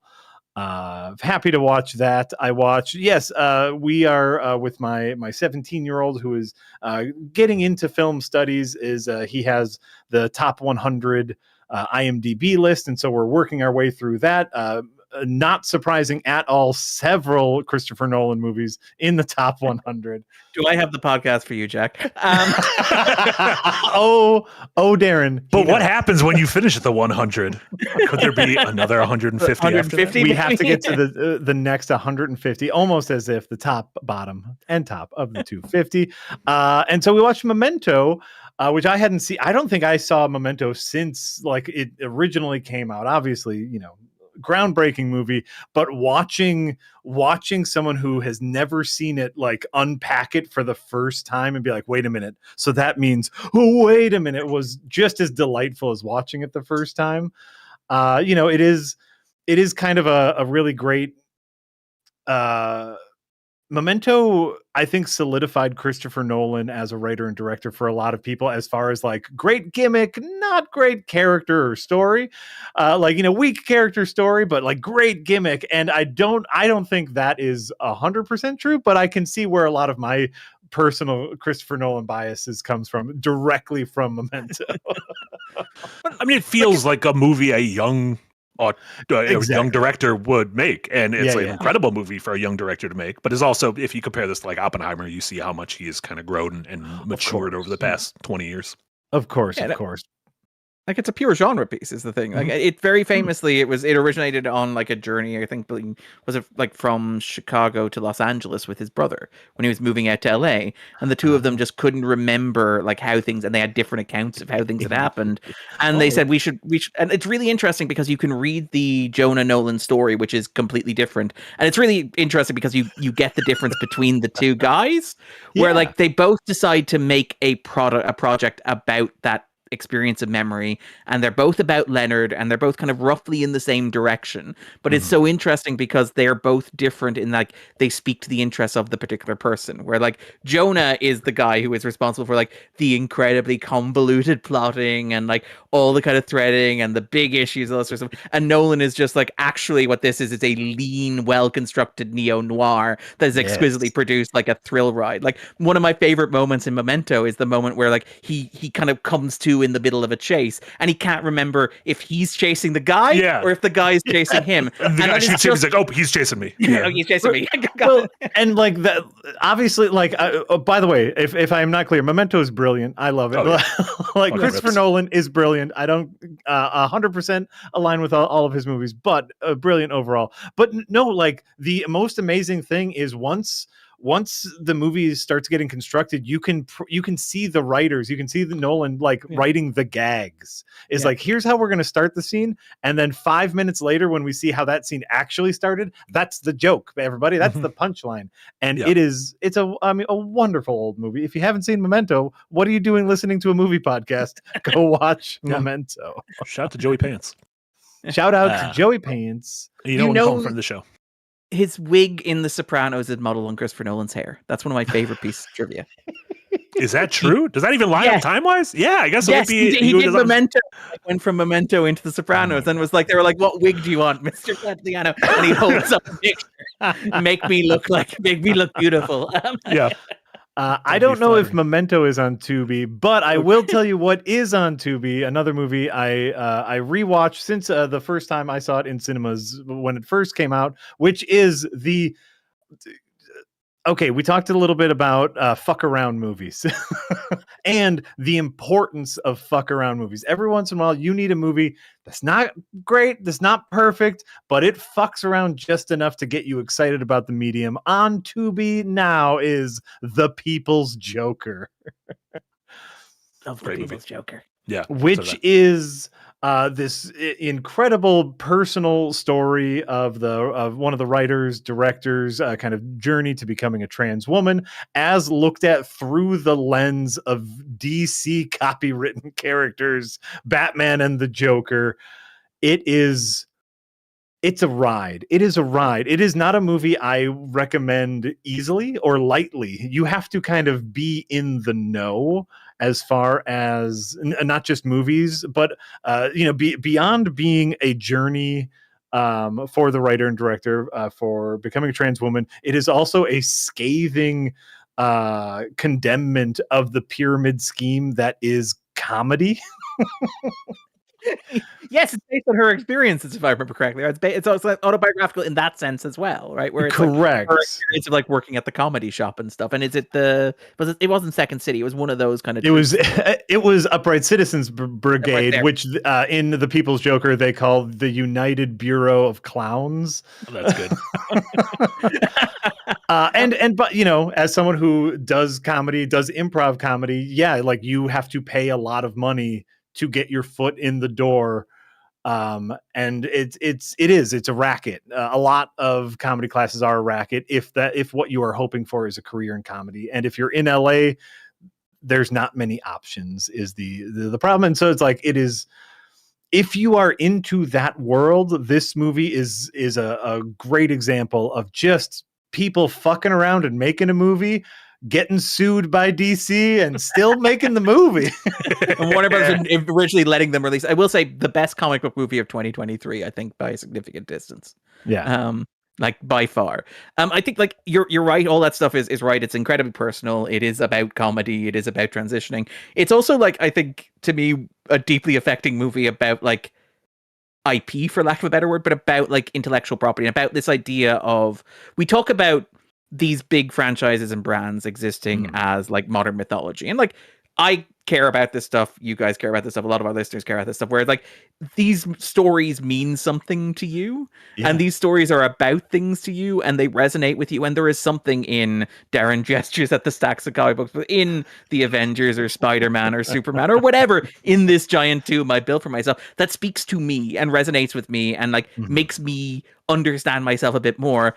And I think what's kind of incredible about the People's Joker is that it is about that, but about the magic of that, where it is obviously drawing heavily from Batman IP, but it is drawing from Batman IP in a variety of different ways, where the Penguin is obviously riffing on Danny DeVito's Penguin. The Joker, one of the Jokers, is very obviously Jared Leto's Joker, for example. And obviously a large part of the plot is taken directly from Todd Phillips' Joker. But like, it is doing that and fashioning that into something that is obscenely personal and like very particular, and is obviously about all of that personal stuff, but is also about how that personal stuff is tied up in these stories that we are told as children, and these stories that we tell ourselves, and these stories that we process.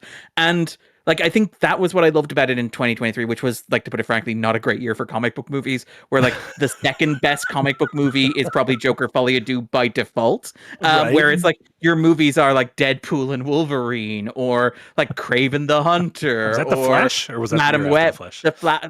No, I think The Flash was the following year. I think it was the year before.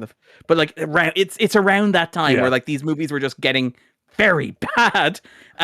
And the thing about the People's Joker is that like I watched it and I was like, yeah, this is actually why I like these stories and why I like these characters, is that like you can take them and say something deeply personal, and you can say something that means something profound, and like that is the magic of them, is this transformative power. It is also just like a wonderful triumph of like indie filmmaking. You say that you would recommend it, like you would not recommend it to people. It is incredibly roughly made. It's a green screen and a bunch of people working in their spare time. This is not something I would recommend willy-nilly. Like you have to have some tolerance for bullshit, because it is cobbled together, and for those in the know, I mean that as a compliment.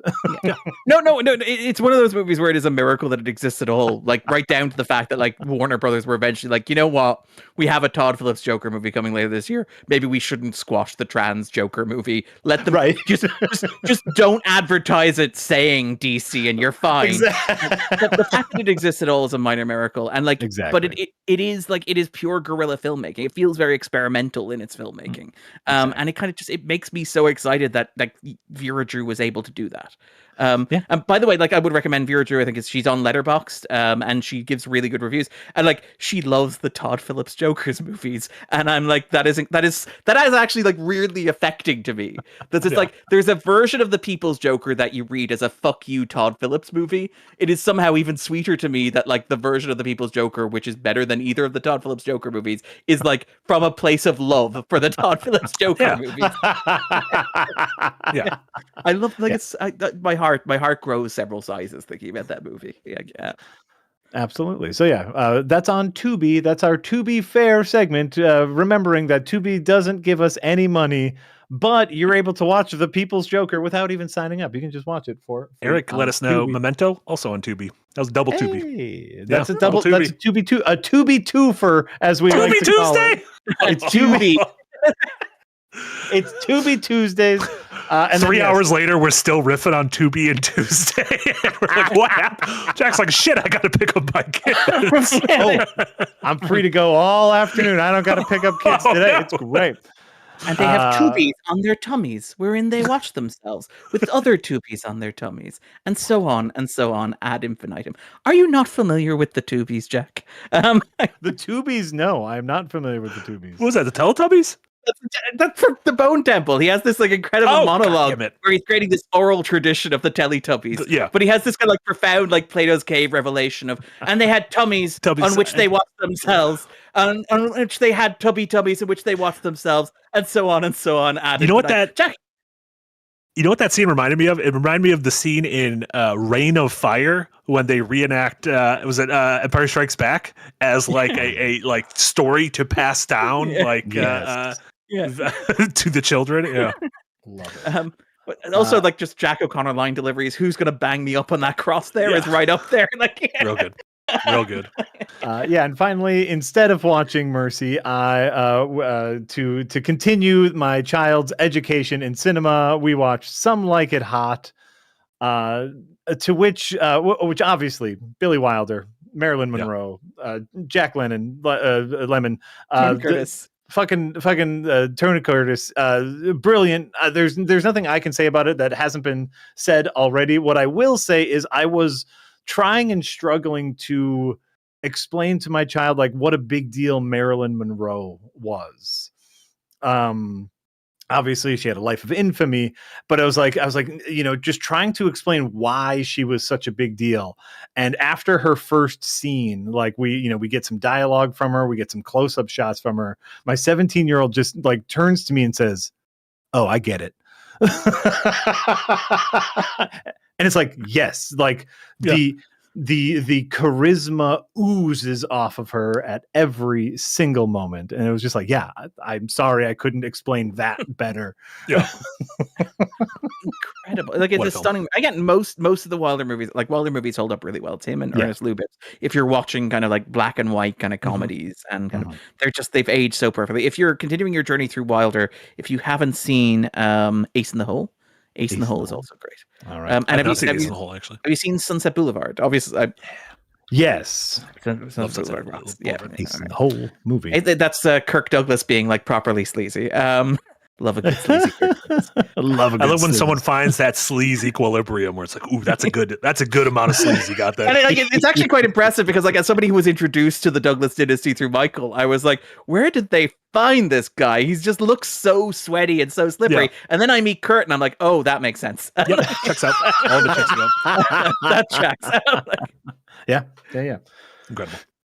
So that's me. Anything else for you? Oh, no, that was it. I'll go over a couple of my things because I know I share a few of them with Darren. We're 2 episodes into A Night of the Seven Kingdoms on HBO. I'm having a great fucking time. Yeah. This is the highest I've been on anything in Thrones since Peak Thrones, since like season 5. Season 6. Wow. I think this is higher than I am on anything from House of the Dragon, which I enjoy. House of the Dragon. Hold on, Marty. We need to be sure here.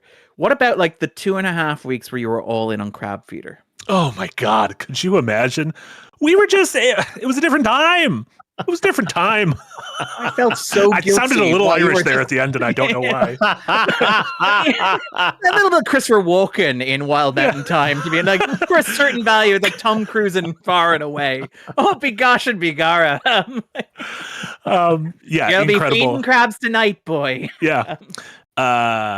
Incredible. But no, I'm really enjoying Night of the Seven Kingdoms. I love it's in that kind of chronologically in between, like kind of the middle point between House of the Dragon and Game of Thrones. So the dragons are all gone, but Daenerys and the White Walkers aren't around. So life is kind of like quote unquote boring.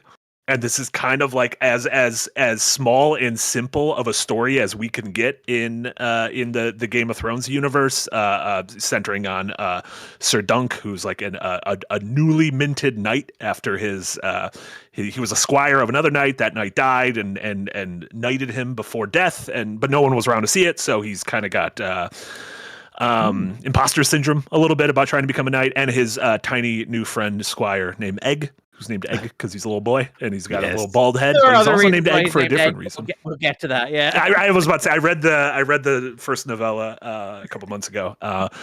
But I'm really enjoying it. I think there's a moment right near the beginning. I think at the end of the first scene where Dunk is thinking about what he wants to do with his life. He's buried his master, and now he's like, "What do I want to do?" And he's got this sword, and he's like, "I could become a knight. Like I could go on adventures." And you get this swell of Ramin Djawadi's music coming up, and you're like, "This is going to be it."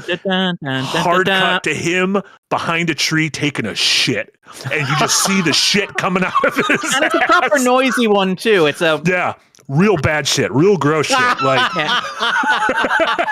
and then the title card is just a very simple Knight of the Seven Kingdoms over the screen. There's no fanfare, no CG intro or anything, and that kind of sets the tone. I'm just really loving it so far. Darren, I know you've had a chance to see the entire thing. Obviously, you won't spoil anything. No. But it was 6 episodes. Is that right? 7 episodes. 7 episodes. 6 episodes. I think it's 6 episodes, and it's only they're only like 35-40 minutes a piece. So kind of the length of a feature film, one could say. Yeah, that's it. When you combine them, they run to about 3 hours. It is. We mentioned like Mercy. This is the good version of Mercy, where like you can feel post streaming bubble, post actors strike, like current economic crisis. You can feel the tightening of the belt, and there is a real sense of Hollywood studios being, how can we make content, a word that I hate, but how can we make content that people will enjoy consuming at a more affordable rate? And it's like, what if we spend $25 million on House of the Dragon? Like, what if, and hear us out here, we could do something like that, but it were cheaper and more cost effective and smaller. And I think that this is the best version of that, where this does feel like an attempt to say, can we make a Game of Thrones show that is reasonably and responsibly budgeted, that is at a small scale, that doesn't require the economies of several small nations to keep running? And I think it works really well. I think what's really interesting is I've seen the whole thing. I'm not going to talk about spoilers. I think it ends spectacularly. I will say it was the first couple of episodes were a bit rocky. Those are the ones where I was a little bit on the fence, where I felt like the show was struggling a bit with tone, where like there are points, as you mentioned in that first episode, where it feels like the show is almost tilting into full scale kind of like Blackadder-esque sitcom. And it can't go that far because it's still a branded Game of Thrones TV show, so it has to quickly readjust itself back. But I do think that like as the series progresses, it manages to find like a really good balance between telling a story that is like small, specific to these characters, has a really tight cast, really small stakes in the grand scheme of Westeros or whatever, doesn't require like spectacular number of locations, an expansive cast or CGI, but instead manages to have like actual character stakes and is like strangely moving, and I think has something profound to say about like what Game of Thrones is about to a certain extent, but also like about, just the wider culture in which we live.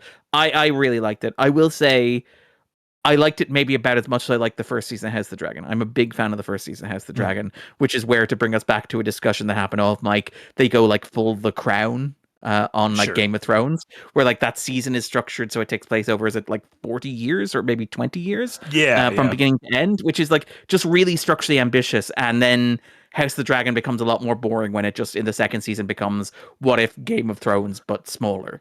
And I'm like, if you're going to do Game of Thrones but smaller, do something like Knight of the Seven Kingdoms, which is designed to be smaller. I had a really good time with it. From someone who doesn't know much about it, I do have the book, the book that this is based off, kind of on my Kindle and ready to be read. But this sounds a lot to me a little bit like season 1 of The Mandalorian, where it's like, we're taking this universe that but we're making it small, we're making it simple, maybe a reference here or there.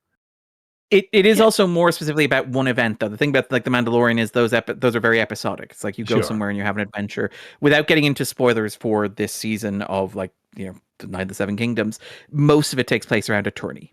which is like just a wonderful small scale event. It's like Yeah. a tournament where a bunch of knights show up and do cool stuff that doesn't mean anything whatsoever. But like the entire season is basically at that event, which is really effective from a cost perspective, but it's also like really exciting from a narrative perspective because like tourneys in Game of Thrones are always happening in the backgrounds of scenes where more important things are like characters are like talking about conquering continents as like tourneys are happening in the background. So it's really fun to see an entire season that's like, let's see what it's like to actually organize one of these things. So it kind of like The Mandalorian, but more of like a serialized, longer form version of it.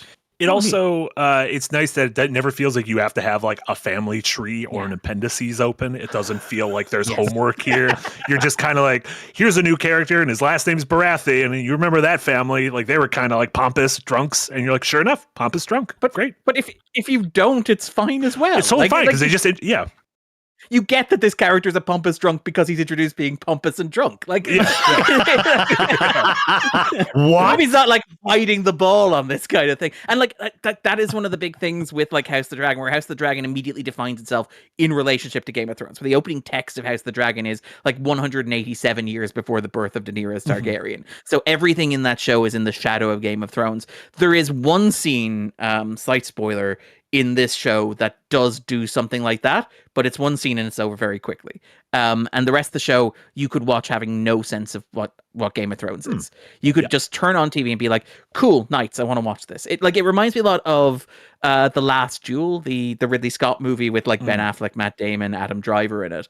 It has that kind of feel to it of like being a muddy medieval thing that is very small and very narrow in terms of scope, but feels so important to the characters. I really liked it. I liked it a lot. Yeah. Good stuff. Also, well, I guess there's a couple big shows running now. The Pit is also back, which I don't have too much to say about it other than I'm glad the show is back and is a wonderful little weekly treat.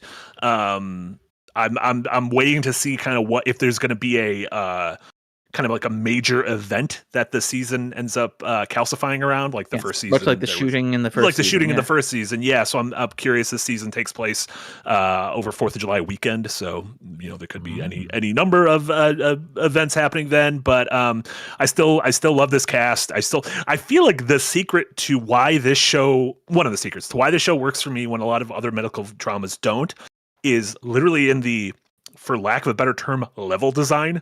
It is in the fact that the Pit is this kind of open area and you're not in these claustrophobic hospital rooms.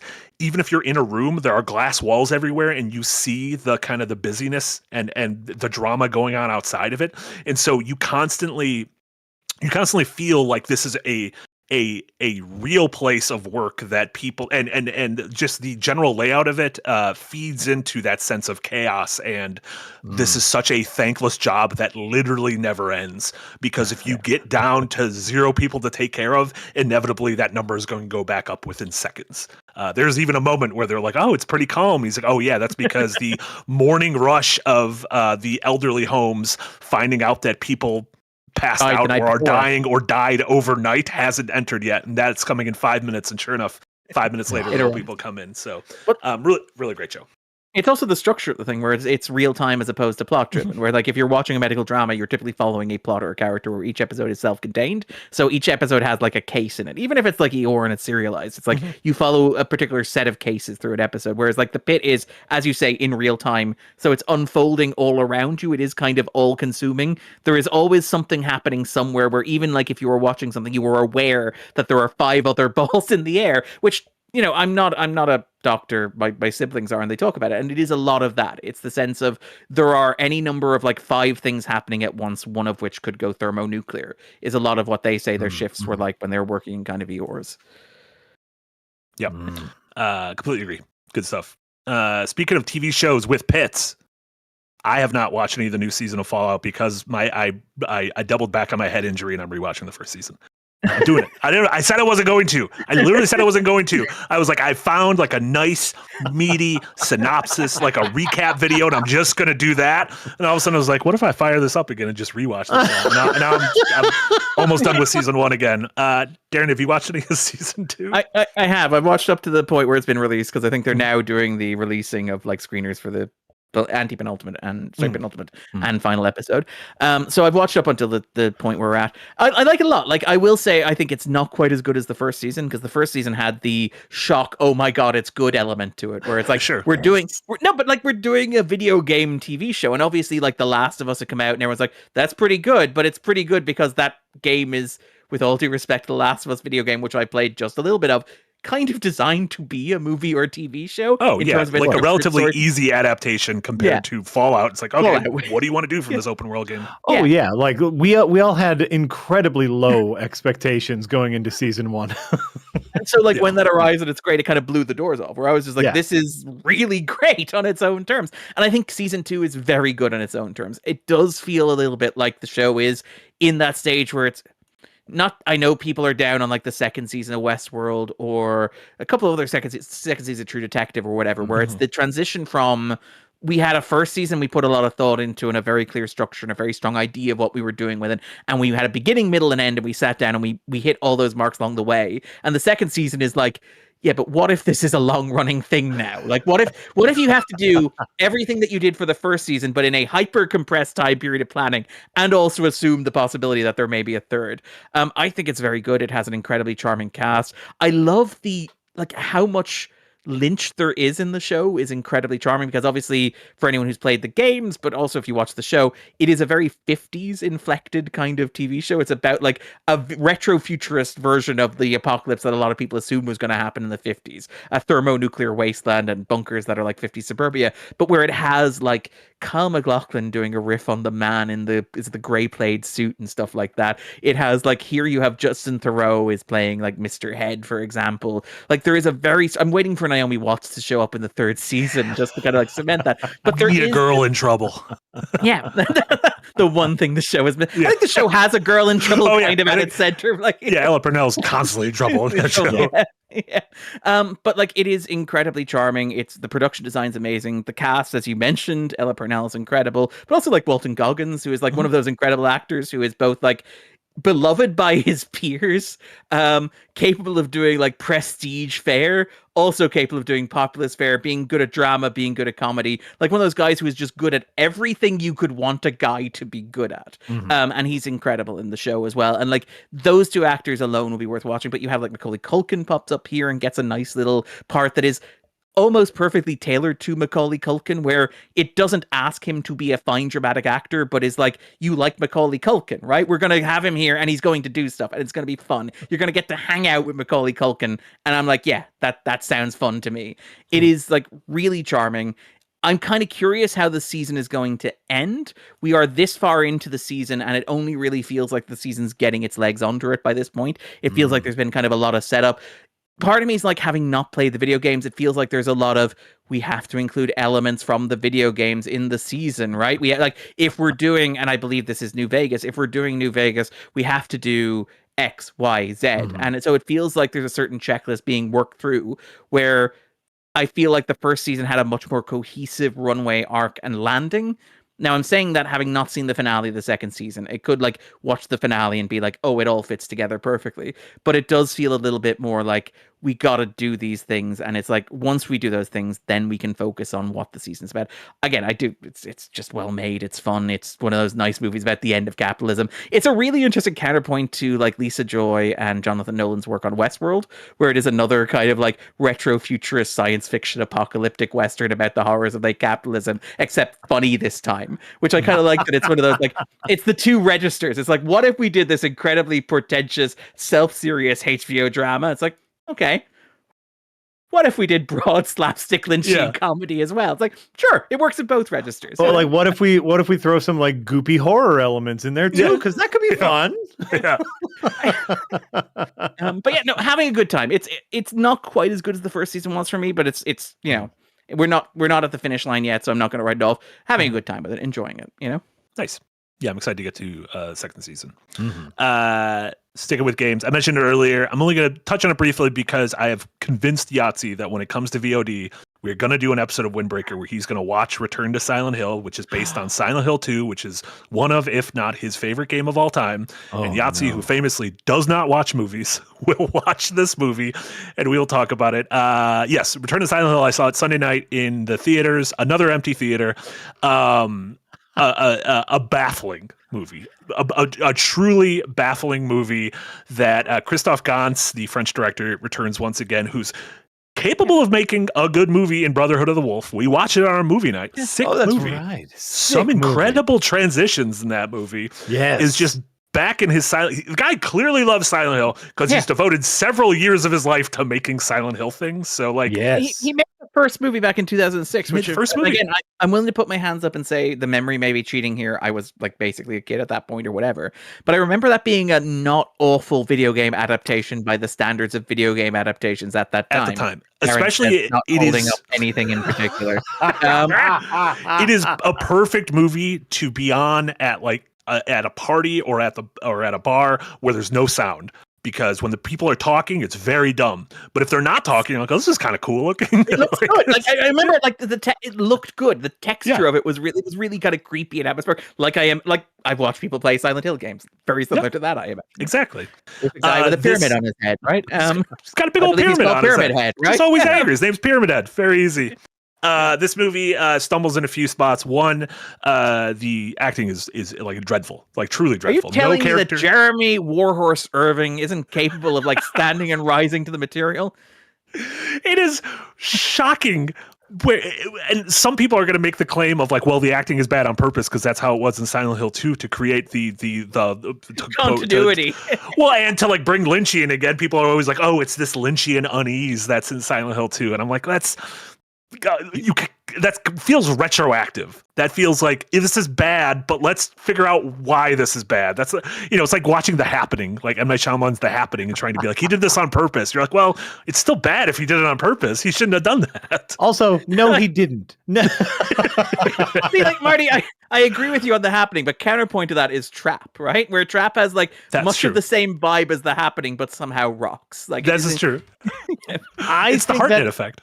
Well, one, it's a Hartnett effect, and two, like it's you can tell when something is intentional or not. And like Cheese, that B movie aesthetic schlock, if you will, like when it is done intentionally, you can tell.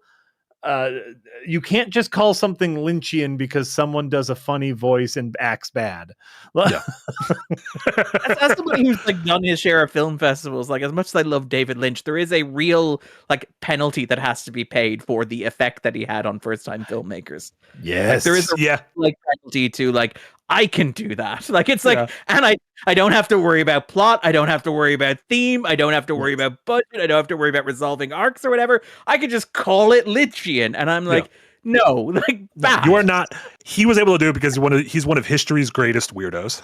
You are. I don't care who you are. You're not one of history's greatest weirdos. It's the Malick thing. It's like the Terrence Malick thing, where it's like, my movie doesn't have a plot or structure. The camera just drifts aimlessly. It's a series of vignettes of things not happening, and it's like Terrence Malick did it in Tree of Life, and I'm like, yeah, Terrence Malick was also Terrence Malick, one of history's greatest weirdos. The world's biggest Zoolander fan. But yeah, ooh, like similar to the Kevin Smith effect of the late '90s. It's just like, oh, it won't matter if our movie's funny. We'll just shove pop culture references into it. Boom. Tarantino is another 100%. Great example there. Yes, Woody Allen, like not to invoke the name of like a terrible specter, but Woody Allen's impact on like American independent film as well is very similar. Like there is a real like, this person gets away with it. Very poor choice of words, but this person is able to do it because they are as skilled as they are at what they're doing. Yes. And it's like, you can't just use that as an excuse to not do stuff you're supposed to do.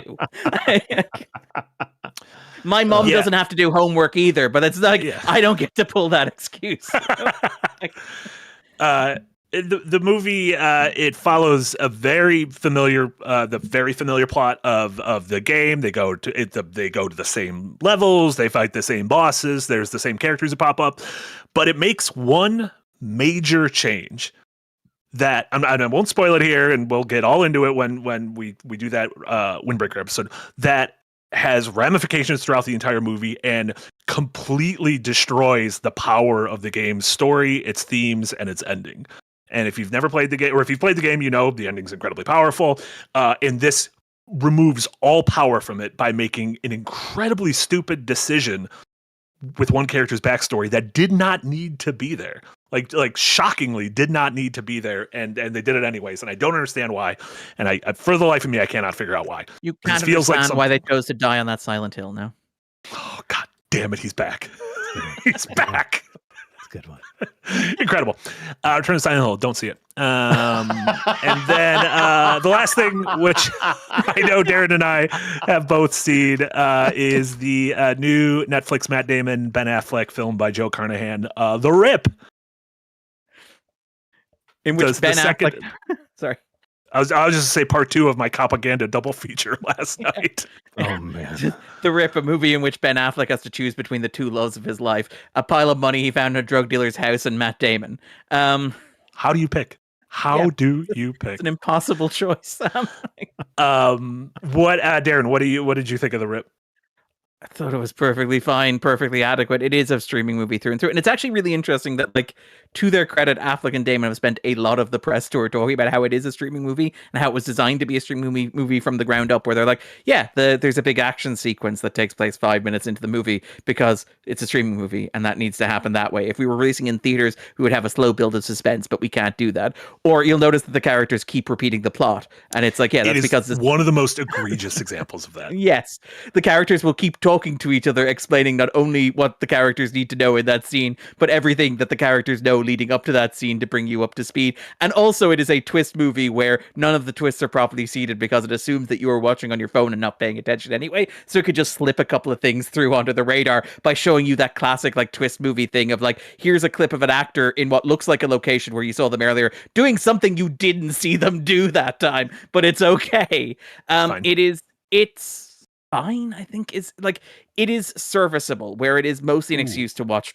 Darren, I know that's fine and serviceable are two very different things, is what I'm going to say.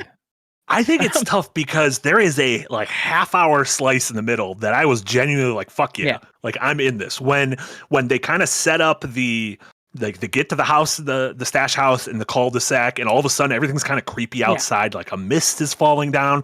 All of the streetlights turn on at the same time. They realize, like, there's no one else on this street.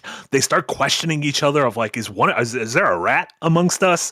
And the movie is, like, really firing for like half an hour. I'm like, oh, hell yeah. Like, what's going to happen here? And then the payoff is pretty bad. Yeah, payoff makes no sense whatsoever, is not properly seated, and just comes out of nowhere. The thing that about that middle half hour, which I find really interesting to get to that discussion about streaming stuff, is all of those twists are like things that are dictated by the fact it's a streaming movie, where like the mist setting over them is like standard like streaming movie filter haze thing. Everything is gray and dark and damp. The street is empty because streaming movies are eerily empty and take place in the middle of nowhere with nobody around, because we're not paying extras to do that sort of stuff. We can't wait to use AI doubles and stuff like that.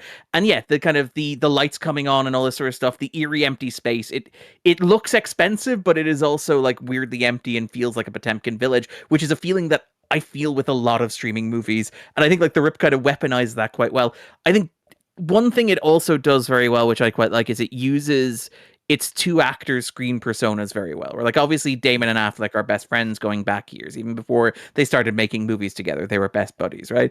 But here, like, it manages to tap into like what the current screen personas of these two guys are, where like Matt Damon is the guy who is incredibly serious and very good at his job, and the guy who you trust in a crisis and is very ordered and very logical and very rational. It's the Martian type thing, but it's also like Matt Damon, actual movie star. Matt Damon, the one of the pair who has committed himself to being a successful movie star in life.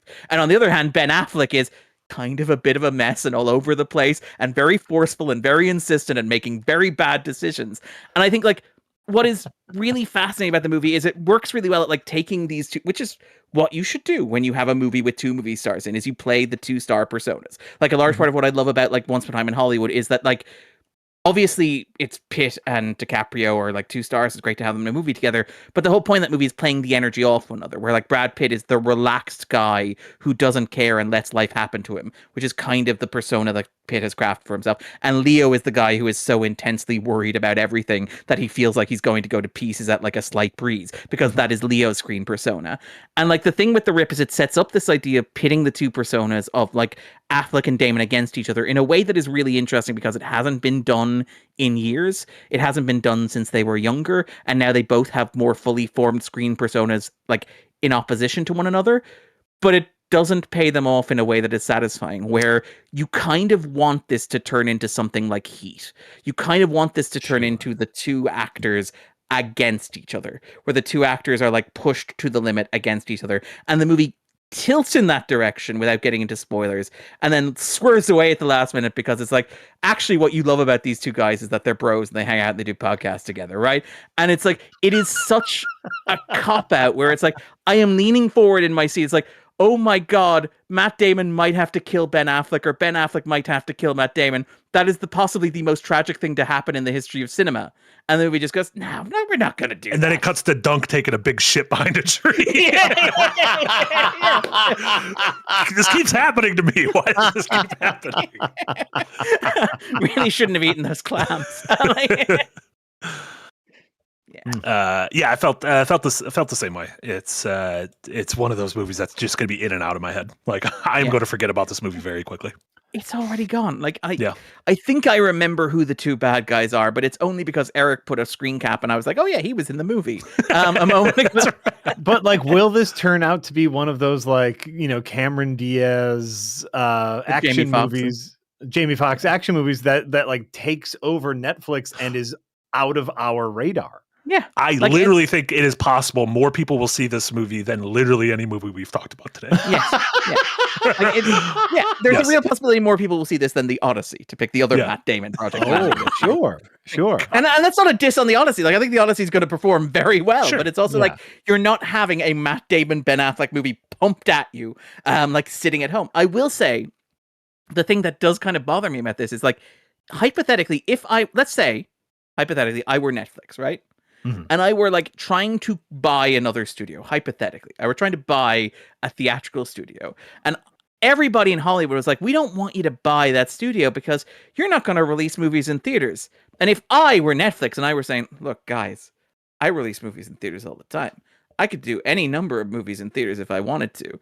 If I had, hypothetically, a movie starring Ben Affleck and Matt Damon that was a cop movie in early January, I would maybe just give that a token theatrical release, just as a gesture of good faith to show Hollywood that I was not completely talking out whatever orifice Dunk was like dumping out of a moment ago. They tried to, but Mercy was on those screens. So. I do love the idea of Joe Carnahan being it's 3D IMAX or bust. That's it. That's the only. Yeah, it's me and Greta Gerwig. It's IMAX only, baby. That's it. That's my stuff. Darren, what have you been watching? Obviously, today a new backdrop went up that you and Jesse put together on Starfleet Academy, the new Star Trek show. What did you think of that? I could feel you lobbing up the softball there over the net. But let's have a bit of fun with this when he says kind of Marty Supreme style. I did not care for it, Marty. I did not care for it at all. This is Starfleet Academy, which is the latest show in the Kurtzman era Star Trek. It is, I believe, the fourth live-action show after Star Trek Discovery, Strange New Worlds, Picard, and now this. This has been commissioned for 2 seasons. They've already filmed 2 seasons. Part of me is like, I feel like this is the end of the Kurtzman era. And to be clear, that is not a qualitative judgment. That is just like the company just got bought by a bunch of billionaires who are going to want to play with the toys. Also, there's a streaming contraction happening. Also, they've signaled that they want to pivot Star Trek back towards terrestrial television and also back or linear television and towards theaters. So it does feel like this era of Star Trek is coming to an end, and it does feel like it dies with a whimper. Starfleet Academy is set in the distant future. It's the 32nd century. It is effectively a direct spin-off of the end of Star Trek Discovery. It follows the reopening, as the title implies, of the institution Starfleet Academy, in which Holly Hunter is serving as Dean of Students, and Paul Giamatti is an evil Klingon Tellarite hybrid. That is 2 incredible feats of casting for a streaming television show of any kind, let alone a Star Trek television show. I should be so in the bag for this, but instead it is a show that kind of blunders and kind of stumbles through what it's doing.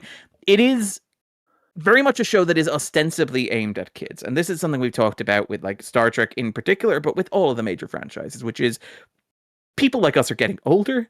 We are not getting younger. We are creeping and shuffling slowly towards the graves. And those studios like our sweet, sweet money, and they would like to continue making sweet, sweet money after we are long gone, which means that they have to find a way to onboard new fans. And this is a big thing that every franchise kind of faces. The MCU is going through it, Star Wars is going through it, Star Trek's going through it, right? The solution to this is always make new franchises, give kids their own things, let kids come on board, things that they care about and things that love them.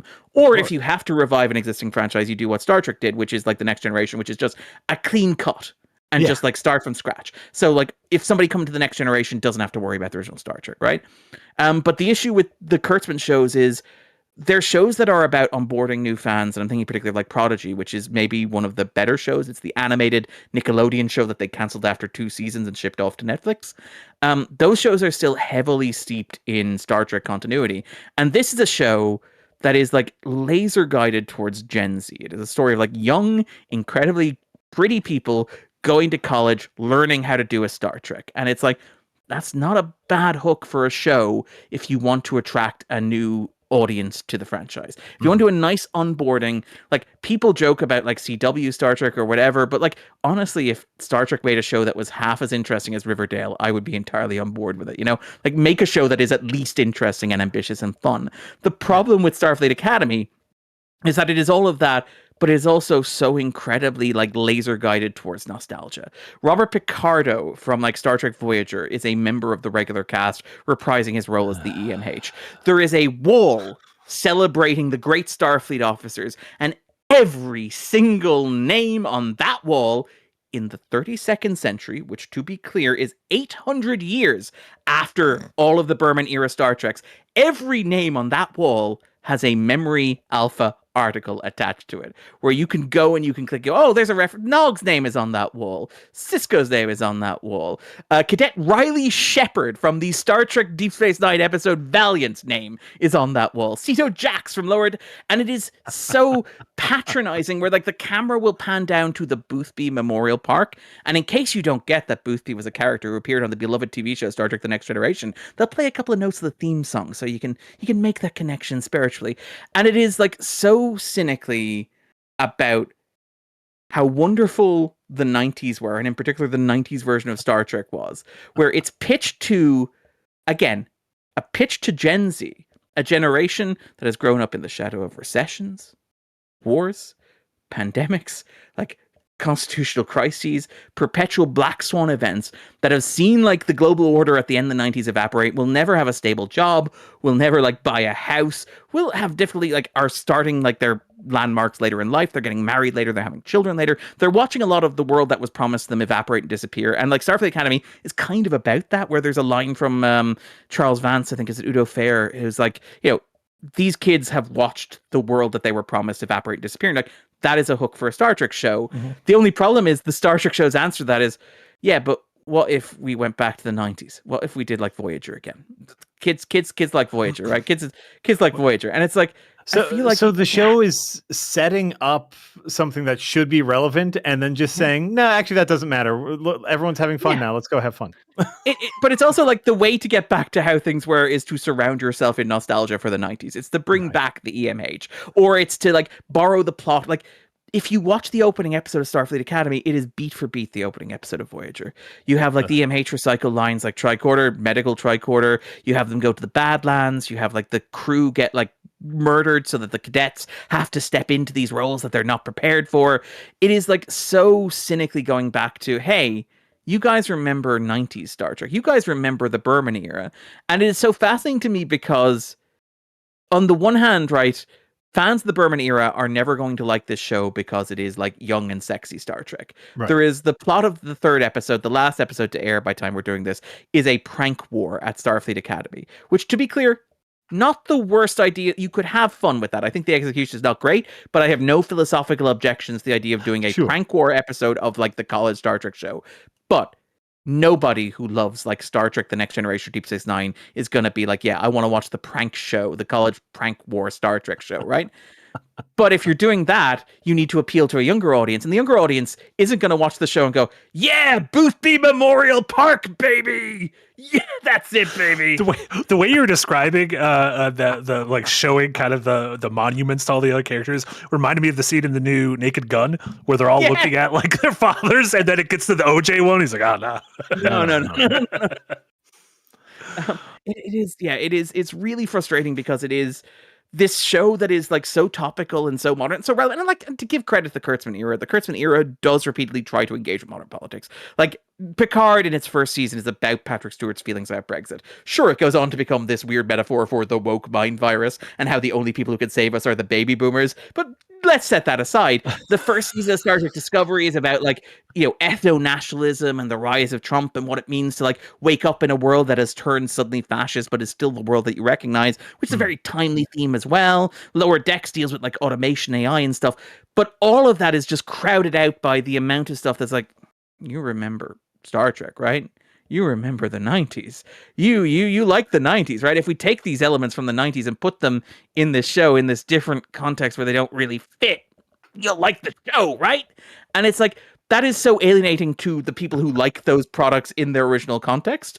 Where like, if I like Icheb on Star Trek Voyager, I'm probably not going to like the scene where his eyes pulled out of his skull in the first season of Star Trek Picard, you know? But like, also, if I don't like Icheb in Voyager, why are you asking me to care about Icheb in Star Trek Picard? Well, it's almost like they have perfectly crafted a thing that no one will like. Like what? Right? It's endlessly. I have not watched a new Star Trek in probably longer than I haven't watched a new Star Wars, and my life has been better for it. But you're all in on He-Man this year, right? That's the nostalgic franchise. Okay, I saw a Skeletor and I was like, that looks fucking sick. And then I was like, oh god damn it, Jared Leto's playing him. I have to say, did you type in who's playing Skeletor? Question mark. I mean, he's voicing Skeletor. Let's not say he's playing Skeletor, because whatever body that is, that's not Jared Leto. I mean, he's probably mailed purple cloaks to everybody in the cast or whatever. I will be happy with He-Man if someone tells me Jared Leto was not on set with any other actor. Yeah. He's been inviting people to the Bone Temple. Sorry, I should not make that joke about like Jared Leto. They got to put for every movie going forward. He needs to be put in the Chris Pratt mercy cuck chair. It's just you're in this room alone. Go do your acting. By the way, that Marty is not exaggerating. It's quite literally the cuck chair. Like that is a major plot point in the movie. Yeah. It's him dialing up his wife's lover, and his lover, that guy being like, "You couldn't satisfy her. That's why she had to turn to me." While Chris Pratt is chained to a chair, going, "Yeah." Really quick, we got to say we pivoted back to Mercy. This isn't a He-Man spoiler. They don't put Man-at-Arms in the cuck chair. No one puts Man-at-Arms in the cuck chair. Right. No, like I saw the He-Man trailer, and like as someone who missed the He-Man wave, I was just like slightly too young to care about He-Man. As someone who is 44 years old, I'm too young to care about He-Man, and they are making a He-Man movie. That should be the giantest red flag in the world. I'm going to go out on a limb. I think the He-Man movie is going to be good, and I think it's going to do well at the box office. Here's the thing. I saw the trailer and I was like, oh, okay. Like I don't hate it. I think statistically, like it's going to be one of the two things. Like that's the problem, Marty. It's either going to be very good and nobody will go see it, or it's going to be the worst crap imaginable and the biggest movie of the year and set the direction of Hollywood for the next decade. Like there is no middle ground here. Truly a nightmare. But we should shout out the video, the backdrop that we made. I always shout out Jesse's work on those. Like Jesse's work editor is incredible. He's stunning. He was particularly brilliant this week because I very clumsily and very stupidly decided I would try to edit some of the video while also dealing with the fact that I do not have a roof on the house at the moment. So Jesse very kindly stepped in and went above and beyond. An incredible edit on that. Just remarkable work from Jesse. Always shout him out, but like in particular this year. Oh, and Jack's dog is shouting him out too. So Jesse. Cookie loves Jesse Schwab. Everyone loves Jesse. It's my favorite. Also, it's my favorite TV show. Jesse Schwab loves cookies. I'm just assuming he loves cookies. It seems like everyone loves cookies, right? They're great. Cookies the food, not Cookies the dog. I mean, Cookie the dog is great. Cookie the dog seems pretty unobjectionable. Yeah. yeah, that was Star Trek Starfleet Academy. Sounds like a big a pass from you. Well, yeah, it'd be great if at the end that was like, so 3 stars, quite enjoyed. Perfectly solid. No, not good. Didn't like it. I mean, here's the thing. All of that said, it is still better than the 3rd season of Star Trek Picard, and probably a little bit better than Strange New Worlds, and better than most of like Discovery. It's modern Star Trek is not very good. And I feel bad because it's like people enjoy it, and I'm glad people enjoy it. And you don't want to be the person who's raining on people's parades. Yeah. So I'm going to stop now. I'm going to stop raining on people's parades. I will say, yeah, there are parts of the show that I like. I will be publishing an article in about 3 weeks about one part of the show that I like in particular. So just if you're worried I've been harsh on Starfleet Academy, set your calendar for the Patreon. In 3 weeks, it will air an episode that makes Darren's blood boil, but he says something very nice about it. Well, that's good. Sometimes having boiling blood is good. Really flushes the system out.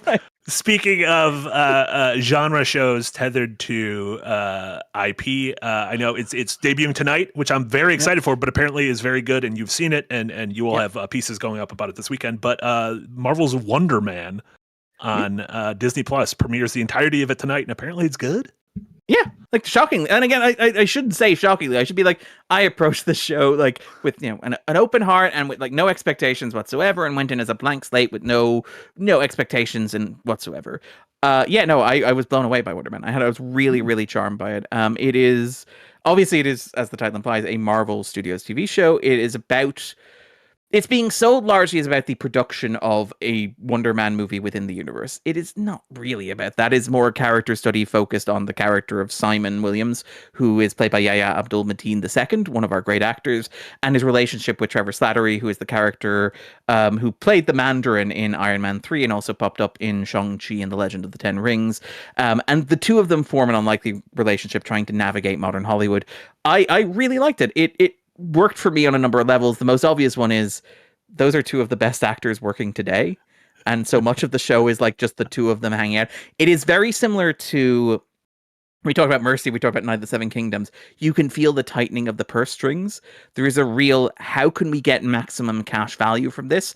And maximum cash value is, what if most of the show is the two of them just hanging out and having like adventures together? And I'm like, you guys have won. Like you cracked it. But also it is like those two guys interacting, but it's also like a show that feels like it's made by people who like television.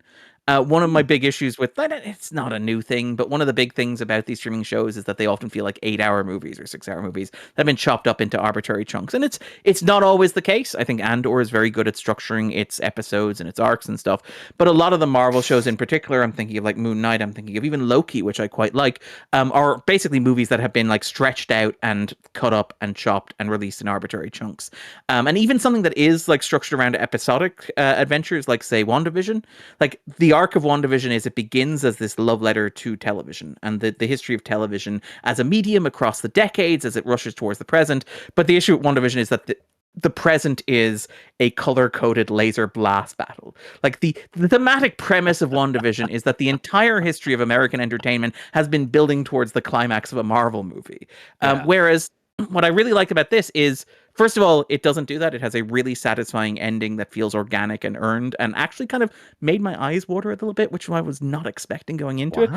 The second thing that I really like about it is that it is episodic. It has clear episodes, and those episodes have like clear points, and they're all about particular things.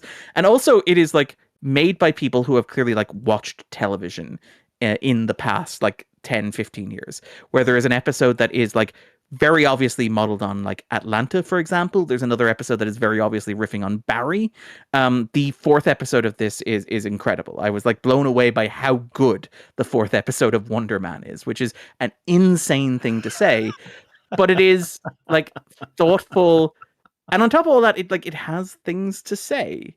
It is a show that it's being produced by Daniel Destin Cretton, who's the guy he's directing the upcoming Spider-Man movie, Brand New Day. He directed Shang-Chi. He also made Short Term 12 before that and Just Mercy, both of which are somewhat underseen. Short Term 12 is one of the great incubating movie star movies. It is insane to watch Short Term 12 now and be like, oh wow, you just got every young actor who is now Killing it in Hollywood. Yeah, he's got great taste. He's got a great eye for casting. He's got like a great eye for like, but he also like Cretton has things that he cares about, and those things that he cares about are like, I would argue, more present in Wonder Man than they were, at least for me, in Shang-Chi and Legend of the Ten Rings, where like it is a show that is about things, and you know the things that it are about is about, without getting into spoilers, are like, you know, in some ways it feels like a commentary kind of like on this weird phase of like mass media entertainment in general, Disney in particular, Marvel in particular, where what is it to be like a person of color empowered by Hollywood? To be like somebody who is like in Simon Williams' case black, but Dennis and Cretton's case Asian, but who is like put and made the face of something that is this big and this important, and the expectations that are put on you in that, and the way that you are judged for that, and the way that like within the context of the show, Trevor Slattery, played by Ben Kingsley, is like judged for the work that he did, which was work that he didn't know he was doing and work that he was not complicit in, but it still shapes his relationship to the world, the world's relationship to him. And it is very, very clever and very thoughtful and like kind of profound. And it feels in some ways like a meditation on like where Marvel is right now, where we had this slate of diverse, people of color, women being given like prominent positions, being pushed to the fore of the shared universe, having TV shows and movies made about them, and being told that they were the future of the franchise. And now the next big movie is going to star Chris Evans and Robert Downey Jr. Like there is something that feels very thoughtful about like Wonder Man, which I was not expecting. And I'll put my hands up and say, they're making a Wonder Man TV show. I was like, fine, I guess. Sure, why not? The magic of low expectations, though, right? Yeah, like we talked about with Fallout Season 1, where it's like not knowing, like I don't know Wonder Man the character, and I've read a fair amount of comics. I'm not well versed in Wonder Man the character. Oh, I'm right there. This is the first lead in one of these Marvel things where I'm like, I literally know nothing about this character. Nothing. And like without getting into spoilers, it is a complete reinvention of the character. Like the character is completely different from the source material.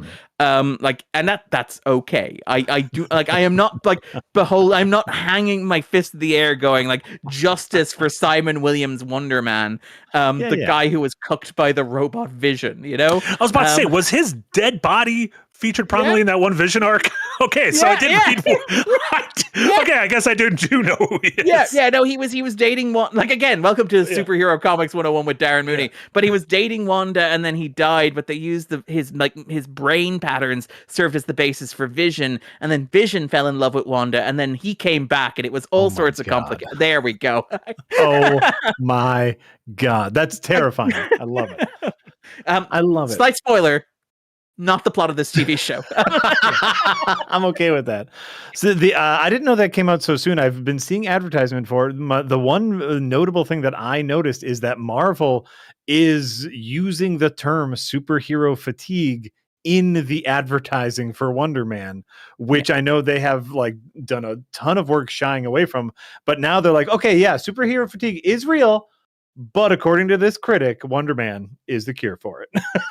It's really funny that they're dropping this all simultaneously tonight, all episodes available at once, so they could just get it out of the way and be like, all right, now we're focusing on Doomsday. And the rest of it's just going to be like...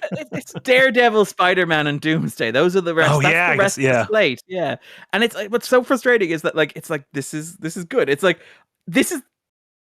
there's a very significant chance this is the best superhero project released this year, or certainly the best Marvel branded project this year. I'm quite curious about Clayface. I'm quite curious about Supergirl. But it's so wild that it's like, let's just get this out of the way. This is the contractual obligation, because obviously like most of this was shot before the actors strike back in 2023. That's how long this thing has been sitting on the shelf, you know? Which is insane. It really does feel like they're like, we have no idea what to do with this. And I will say, I think I could say this, Darren says, these episodes were screened very early for critics, which indicated that they knew they had something special. The embargo was kept quite late, which indicated that they were not sure how it would be received. It is there is a sense that like Disney are like, we know this is different and we know this is interesting. We know this is special, but we are a little bit nervous about how this is going to be perceived, which is really interesting. Like it's one of the more interesting Marvel projects in recent memory, I think. And I like them. I really like floored at how early you got your columns in for this. I think it was like before Christmas. Oh, that's great. I happened to, after we watched Memento, we did an impromptu double feature of Iron Man 3. Because one, I stand by that it is a perfect action movie and one of the greatest action movies ever made. And so it's very funny. Because I had no idea that Trevor Slattery was a continuing character in the Marvel Cinematic Universe.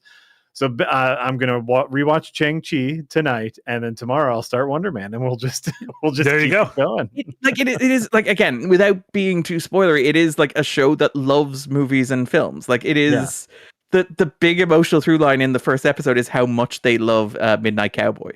Like, sorry, I don't know. Sorry, I shouldn't say that much, but like it cares about film, and it cares about like making entertainment in a way that feels very genuine. It is really interesting because it has a bit of the kind of like, was that description of Deadpool and Wolverine, a serial killer eulogizing their victims, where like it is a Marvel TV show about like how wonderful actors are and how great acting is, and it's like, man, I really wish that we had movie stars. Who killed them off? We're all trying to find the guy who did that. Yes, exactly.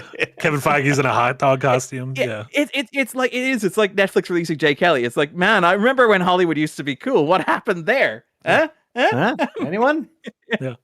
I guess I'm just gonna take this random car. Darren, you see anything else? I mean, a whole bunch of Oscar stuff. I was going to shout out the Testament of Anne Lee just to balance out like Jack's critique of it. A whole bunch of like solid 3-star movies, like Is This Thing On, the Bradley Cooper movie I saw last night, which is perfectly fine. It's really interesting how like Bradley Cooper's movies are a trend of him trying to make himself ugly, where it's like he is one of those actors, we talked about it before, those actors who are like, I am cursed with beauty. It is so difficult to be as handsome as I am. Everybody looks at you and they just see this perfect face. They don't see the artist's soul underneath. Where like in A Star Is Born, he's like, okay, what if I grow a big beard and I like suntan myself and make myself look like leather? Will people take me seriously as an actor? And it's like, okay, it didn't quite work. It's like Maestro. It's like, what if I get the biggest fake nose you have ever seen and just put it on my... Will that work? It's like, didn't really work. It's like, okay, Is This Thing On? Big pitch for you here. What if I take Will Arnett and style him a little bit like me? Will that work? That's the basic concept of this. But I honestly was quite charmed by Is This Thing On. It's very low stakes. It's the story of a dissolution of a marriage. It's loose. It is, and this is the strange combination of words, it is the Bradley Cooper directed, Will Arnett written John Bishop biopic. It is the story of like an adaptation of a Liverpool comedian's story about like how he found stand-up comedy during a separation from his wife and how that basically guided him through that experience to where he ultimately ended up. And like Will Arnett heard this story possibly on the couch in Graham Norton's and was like, yeah, that's the movie there. And Bradley Cooper's like, let's make a movie together. And it is this incredibly low stakes story about like a separation between Will Arnett and Laura Dern, where like nobody is unpleasant to one another. Nobody has any disagreement. It's like, it's a perfectly amicable separation. And it's about like, you know, about how relationships die sometimes slowly rather than through big things. It's like an attempt to tell a really mature divorce story as opposed to say, you know, and I like Marriage Story. I think Kramer versus Kramer is an important movie, but without a moment where like Will Arnett punches through a wall, for example, or says, you shouldn't be mad I did stand-up comedy with her. You should be mad that I had a laugh with her, or something along those lines. It is mostly people acting like adults around each other and trying to navigate the situation in a way that is incredibly low stakes. It is such a pleasant movie. Obviously, Will Arnett's character like discovers stand-up comedy, and Laura Dern's character like rediscovers her passion for volleyball. But at no point does either character experience any hurdle on the journey that they take. We're like, Will Arnett's like, I should be a stand-up comedy and comedian, and this movie's like, great, you're booking these 10-minute sets in these exclusive locations. And it's like, do I bomb? Nope, you never bomb. People think you're great. And Laura Dern's like, I'm thinking about getting back into volleyball. And it's like, oh, you want me to coach the U.S. Women's Olympic volleyball team? Yeah, I can do that. It's like, it is such a fascinating like illustration of like what might be termed nice core. This idea of like just people having really pleasant lives and being really friendly to one another that is very low stakes. And I find it really charming because like Cooper's previous films are like A Star Is Born and Maestro, both of which are like very heavy, very serious movies about weighty topics. And this is of a piece with those, in that this is another story about a man who resembles Bradley Cooper, who discovers that he is a true artist in ways that society will not tolerate. But it is also like I'm no sorry. way. The more you talk about this, the meaner you are to Bradley Cooper. I like Bradley Cooper. I Whatever, like he's Bradley handsome and Cooper. rich. We can be mean to him. He He's is really no, he is America's sweetheart through and through. But like this is as mean as I think anyone can be to Bradley Cooper, and I love it. like he cast Will Arnett as himself in the movie. Like Will Arnett has the kind of like Bradley Cooper style hair back, and he has Yeah. like the stubble and stuff like that, and he's a little bit tan, and he's wearing the shirt open, stuff like that. And Bradley Cooper cast himself as Mark Maron, which is a really interesting choice. Sure. But like Cooper plays the supporting role in this of a character named Balls. And like you can tell how much difficulty like Searchlight are having selling the movie, that like one of their marketing taglines is Bradley Cooper is Balls. And like Cooper is like the comic relief in the movie, and he is having such a fun time. And like the screening I was at, every time he was on screen, the audience was just like, we are eating out of the palm of Ball's hands. He is just, it is like an incredibly like and it is that thing that I talked about there, where it is like, you could feel Cooper having the burden of being like an artist or being a handsome man lifted from him. And it's like, I can just be the quirky friend in like a romantic dramedy. And this is the space where I feel free and safe to express myself. Is this thing on is not an incredible movie. It is, as I said, incredibly light. There are points where like the movie's insistence on the lack of stakes become vaguely irritating and slightly insulting to you as an audience member. The movie builds to a rendition of Under Pressure, and you're like, nobody in this movie has ever been under any pressure whatsoever. This is a completely unearned closing song. I've also seen After Sun 2, Bradley Cooper. You're on, but it is very charming. The cast are lovely, and like it does seem like Cooper had a good time making it, and it does kind of carry across. So sorry. So this to me just this sounds like a million like late 90s dollar store DVD movies, and I gotta tell you, I am 100% here for this. That's exactly it. It's like, this is the kind of movie where like there should be 12 of these a year, and then they'll pass and everybody will forget them, and like nobody will remember is this when people are doing grand retrospectives of like Cooper's career, they'll be like, remember when he was Leonard Bernstein, remember The Nose, remember like Lady Gaga performing Shallow on stage. Nobody is gonna be like, remember when Bradley Cooper was Balls. But I had a good time with it. I had a good time with it when I watched it on the screener. It played very well with the crowd. So yeah, just a light recommendation if you are looking for, as Jack said, a movie that feels like the kind of thing you would stumble on TNT in the 90s and forget about a week later. But that might be the greatest recommendation of all, is like, you turn on your TV in the late 90s, you go to TNT, and this is already 5 minutes in. Like, fuck it. This is what I'm watching, and I'm having a great time. Hell yeah. I think that's about it. Oh, Rental Family, just to complete the Searchlight. I thought Rental Family was delightful. Yeah. It's fun. It's very light. It's very charming. It's like, it is kind of very similar to the Is This Thing On thing, where it's like, I'm mainly in it because the star or the driving creative force behind it has me invested, where it's like, if you make Rental Family, which is a movie about an actor who is hired to play the role of family members for various people in Japan, if you make that movie with any actor other than Brendan Fraser in the role, it becomes one of the creepiest like movies imaginable. But it's like, no, Brendan Fraser is paid to convince a young girl that he is her father, and you're entirely on board with that premise. You're like, that girl is never going to do any better. Like that is the best outcome for that child, is to believe that Brendan Fraser is her father. It is really sweet. It is to Marty's point. And again, very low stakes, incredibly low stakes, which is kind of charming in its own way. I found that also quite charming. Yeah, it's also a nice bit of virtual tourism. I watched it shortly after I got back from Tokyo, and they literally shot at several of the same places I was at, including the one kind of the art installation with all the crazy lights on the wall. Oh, with the fish. I went there, which was aquarium. Yeah, which was amazing. Did you chase a small girl through that while she screamed, "Leave me alone"? And you said, "It's okay, I know her." Yeah, that's why I had to cut my trip short. I was supposed to stay a little bit longer, but they politely asked me to leave the country. But yeah, check out Rent the Family. It's on VOD now.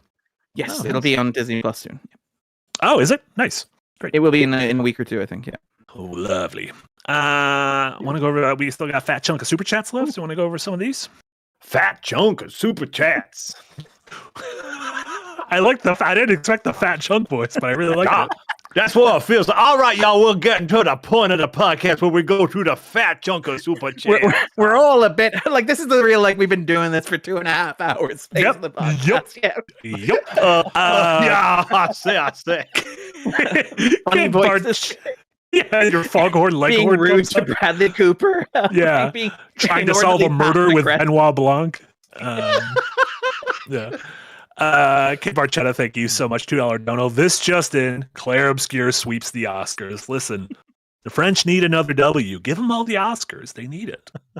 Shout out to France. Joffrey of Mound Mouth, thank you so much for the $5 dono. Frankenstein is simultaneously the most faithful adaptation and at the same time far and away the most bastardized theme and meaning wise. Crazy. It is like you've seen Frankenstein. You've watched Frankenstein, Marty, I did, yeah. It is like it is nuts because it is very clearly like obvious. Well, first of all, was it originally meant to be the Frank Darabont script? So the story is that like when Kenneth Branagh made his Frankenstein in 1993, he had this incredible like Frank Darabont script, which everyone's like, this is the most incredible adaptation of Frankenstein that's ever been made. And Kenneth Branagh, being Kenneth Branagh, Branagh'd all over that thing. I was just like, let me just wedge myself right in here. And as a result, it's generally regarded as like one of the great missed opportunities. And that like when Del Toro started making Frankenstein, he was like, I want to do the Darabont script, which is this perfect adaptation of the book. And what's really interesting is if you watch the movie, it has all these elements from the book that other adaptations generally avoid. And it turns out a lot of those elements are avoided for good reasons. Like, for example, the 2 consecutive framing stories on a boat in the Arctic. It's like very few Frankenstein movies really get into that because it's not very cinematic. Without getting into spoilers for Frankenstein, there is like the first 90 minutes are told from the perspective of Victor, played by Oscar Isaac, and the premise is much like the novel. There's the framing story of him being found on the ice. He's pulled on board and he talks to Lars Mikkelsen and he outlines the plot of the movie to a certain point. And he gets 90 minutes into the movie and he's like, and that is how I ended up here. And Lars Mikkelsen is like, well, that's pretty great. And we wrapped up relatively quickly. And then there's just a bang on the door. And in comes Jacob and Lord. He's like, I have an hour of material to add to that story that has just been told. And proceeds to tell the rest of the movie from his own perspective.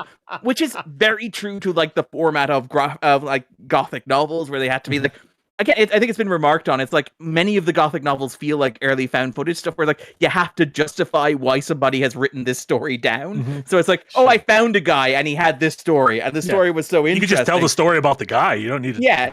Yeah. But so I was like, no, I stopped at this place. I met this dude. This dude had a story, but the dude has a separate story I want to tell you first. There is like an element of that is in the movie that's inexplicable. But at the same time, the movie itself is very clearly Del Toro being Del Toro, where like there is so much more dad stuff in this movie than there is in the source novel, because like Del Toro has talked quite openly about his troubled relationship with his own father. So Victor's relationship with his father is surprisingly a large part of this in a way that it isn't in the novel. And like what's really interesting, at least for me watching Frankenstein, is that like so much of this is a movie that Del Toro has wanted to make for nearly 20 years now. This has been one of his dream projects to make Frankenstein. And you're watching the movie and it's like you can see how the influence of like the movie he wanted to make has already come out across the movies that he has made. So the movie that he does eventually make ends up looking a lot like, say, Crimson Peak. Yeah. And you were like, it's so weird that like this is what he wanted to make back in like 2006 or whatever, but I'm watching it now in like 2026 and it's like it just reminds me of movies he made in the meantime when he thought he wasn't going to make this and he just put those elements in other places where they fit more comfortably. It is that like to the point of the super chat there, the push and pull of being incredibly accurate to the book in some of the worst possible ways, but also being like a Del Toro movie in ways that are very distracting because he's already done a lot of this stuff. It's like you didn't need to do that. I know this was your white whale, but you've already kind of done it over the course of all these movies. You've already like slaughtered the chicken and like served it up. You can't like replate it. Yeah. Well said. Double the thing. Aries got snubbed. Why would an audience's vibe with a movie whose 2 heroes are, check notes, a tech CEO and Jared Leto? A tech CEO and an AI program that looks like Jared Leto, to be clear. Like this is another one of the like we are like grassrooting astroturfing like AI support in our movies where it's like again, much like Mercy and much like much like Megan 3.0, like the core underlying theme of Tron Ares is maybe AI shouldn't be regulated. Maybe like the problem with AI is that there's too much regulation and too many people holding too much control. We should just like let that thing go and do whatever it wants. Let it be free, unregulated capitalism. It is so strange that like that is in the consciousness so loud. The amazing thing for me is like as being a certified Tron enjoyer, I didn't even know the tech CEO part. I just saw Jared Leto and said nope. Well, like I'm going to save my one Leto a decade for Skeletor. Thank you very much. Yeah. Basically, like I will just avoid as much Leto as possible. Yeah. And I'm very happy with that decision. Yeah, I think you're living a great life. Yeah. Mopman, thank you so much for a $2 dono. I assume no plans to see the Melania movie. I'd rather cut my own fingers off than seeing Brett Ratner's Melania Trump movie. Literally one by one, saw them off. Yeah. It's the plot of Rush Hour 4, right? Which is coming to theaters soon. God damn it.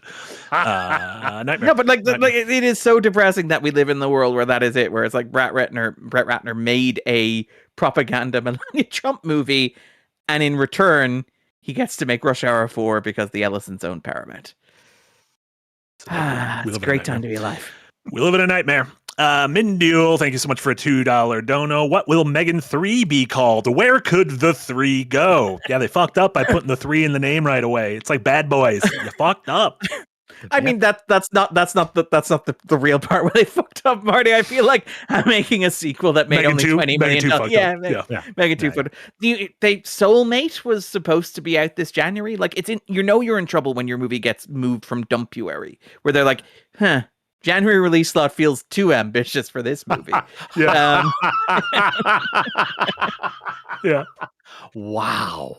Yeah. What's the next dump spot though? Like what's the August? worst dump spot? Late summer seems like but after right the big summer blockbusters, but before like the fall. The fall biggies. Yeah. Like before like awards season. Yeah. Yeah. But while the big summer blockbusters are still in theaters and people will be seeing them a second or third time, you just slip yours in there and yeah. Okay. That's fair. Yeah. Sir John Arbuckle, thank you so much. Comic Corner, what say you about Superman Grounded? I don't know what this is. It began with J. Michael Straczynski, but I believe it was finished by Chris Robinson. This is the arc in which Superman Superman decides to so after the new Krypton arc, which is this gigantic sprawling crossover overseen by Jeff Johns, in which Kryptonians come to Earth and Superman embraces his Kryptonian heritage, there is this editorial push of maybe Superman's lost touch with Middle America. So the Grounded arc is, what if, and hear me out here, Superman walks from one side of America to the other in order to connect with the American heartland. I thought that was Walkabout. I thought that was a straight story. I thought that was Superman Walkabout. Okay, maybe I'm thinking the wrong one. Maybe I'm thinking the wrong one. We're on the fact machine. To Google. Yeah, no, it is. Or have they done the right one? Have they done this multiple times? Right. Well, Superman's allowed to go on multiple walks, guys. It's fine. I mean, he's a guy who flies generally, but sometimes he likes to use the legs. But yeah, basically, Grounded is this attempt to reconnect Superman with like the American heartland. I remember thinking it's not very good. Did I read?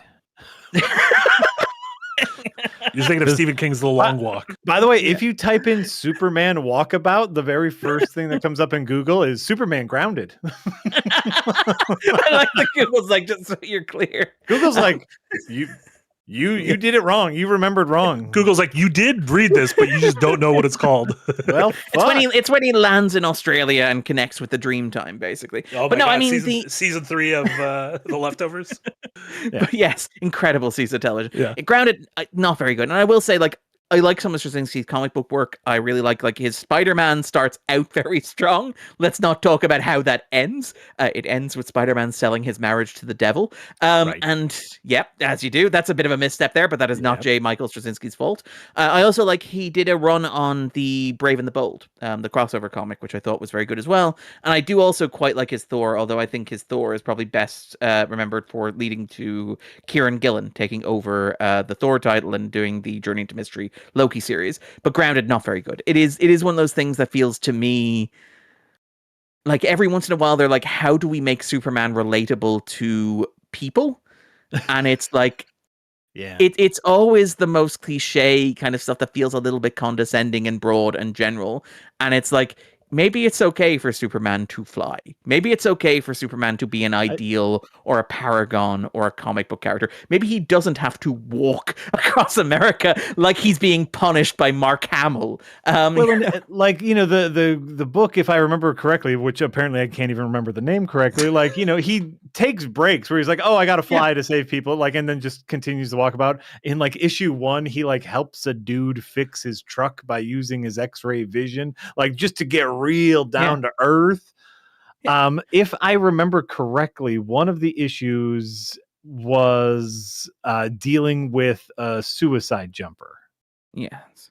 Which is obviously the Grant Morrison scene from All-Star Superman as well, which is one of the iconic right things. And it's a really I remember this more than any other part of the run, which I cannot remember the name correctly, so please do not trust my opinion on this, but I do remember that being a very nice back and forth of him trying to not that suicide jumper, a different suicide jumper, Eric, of him like trying to talk someone down from jumping and just being like, if you want, I will let you jump and fall and kill yourself. Like, if that's what you really want, I just want to talk to you right now.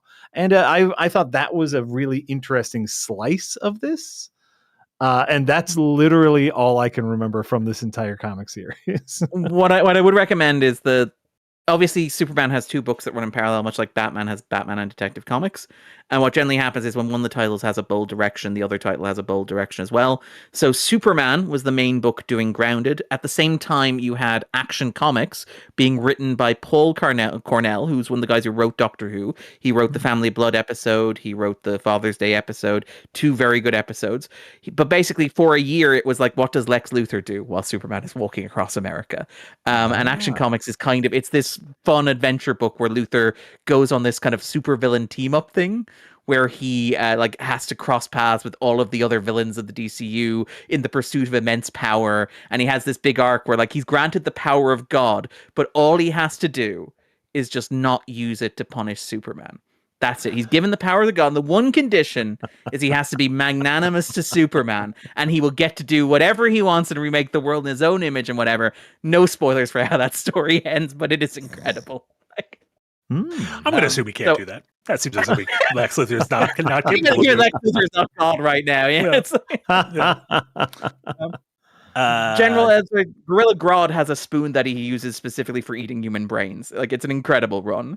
But does he go back in time to kill Barack Obama when he's in college? Because that's the only Gorilla Grodd I care about. I love Gorilla Grodd so much. There's Mr. Mind, who's the little caterpillar from like Shazam, has like pistols and a little hat on it, which is incredible, and gets kicked off a building. It's just it's good. We never got closure with that little guy, did we? After Shazam? No. Oh, there he is. Like there, Eric found him with the spoon. Eric found the picture of Grodd with his brainy spoon. Of course, Eric found him with the spoon. John Arbuckle, the €2 dono. Thank you so much. Going back to Marilyn Monroe, what say you about my week with Marilyn or Blonde You? I'm assuming the "you" was in reference to Andrew Dominic's Blonde. Yes. I never saw My Week with Marilyn. That was the one with Michelle Williams, I think, as Marilyn Monroe. Yes, and like 10 or 15 years ago. Is Kenneth Branagh, Orson Welles in that one? Or am I misremembering? I've never seen it. Or maybe it's Vincent D'Onofrio. There were a lot of couple of Orson Welles performances around that time. There were. Oh no, it's Laurence Olivier. Kenneth Branagh's Laurence Olivier. That's who I'm misremembering. I thought Blonde was pretty bad. Blonde is really cynical and exploitive and creepy and uncomfortable. Yeah. It is a movie that I am glad exists, but do not ever want to watch again and would not recommend to anybody. Is maybe the way that I would describe it. Watch The Assassination of Jesse James by the coward Robert Ford again for an Andrew Dominic movie. That's very nice. And also Killing Them Softly is incredible. Yeah, as well. Killing Them Softly is massively underrated. Blonde is not great, but I kind of it was in that era where Netflix was just take all the money you want to do whatever you want, and it's the results aren't always good, but it's far more interesting than the rip. I'm going to read this one quick and then run and pee because I have to pee. Jonathan Griffin, thank you so much. $10 dono. As enjoyers of bad movies, are there any that become rites of passage for people you love? I mean, my closest college friends and most of my roommates watched the 2011 Three Musketeers at different times. Jack, as a literal scholar of bad movies, Yes. Do you have any? Of course. So obviously, like there are different levels. There are different levels of bad movies. And so like for example, one of the deeper levels of bad movies is Robot, starring Joey Pantoliano, is Robot in the Family with him and John Rhys Davies.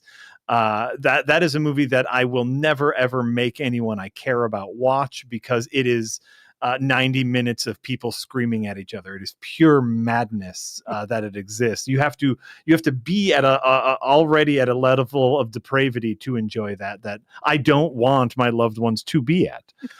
I love the implicit judgment of like, this movie is for me, but my worst self, and I don't want to be surrounded by people who will connect with my worst self. Correct. No, that is correct. I want to surround myself with people who are better than me. Better than my. Part of me is like, this is the kind of guilty pleasure thing where it's like, if it is a movie that you want to show somebody that you care about, on some level you think it is good. Like, even if it's not like accepted to be good. Like Demolition Man is kind of the thing where it's like, I would argue Demolition Man is a masterpiece. I think mainstream society has yet to catch up with my forward-thinking brilliance in that regard. I'm with you. Yeah, but like, I would, Demolition Man would be one of those movies where I'd be like, we have to watch it. If you've not seen Demolition Man, we have to watch Demolition Man, Of course. But I would never go, it's an awful movie. I wouldn't subject somebody to The Room, because I think you have to be a particular mindset to do that, or Birdemic. Like, right. You have to be in a particular, to me though, like once, by the way, spoiler alert, the date post the Testament of Anne Lee went fine, so she's still around. So, but like, no one died after it. No one died. So like we theoretically we will get to a point in our relationship where I will say, it's important to me that you know who Neil Breen is, and this is a movie called Fateful Findings. It's a magical day, and like this is a movie that is incredibly important to me. This is a movie called Samurai Cop. This is a movie called The Room, and it's like, to kind of understand a lot of my world, I need to share this part of myself with you. And so for me, it would be those. Like Samurai Cop is always my go-to. So bad it's good movie. Fateful Findings is a goddamn delight. The Room is a lower level. Like we have to like maybe 6-month anniversary, maybe year anniversary before The Room, because that's a lot. That's a lot in there, right? I'm imagining you standing outside, because she has to watch it by herself. She can't be influenced by you. So you were standing outside the door, just kind of pacing, waiting for the test results to come in.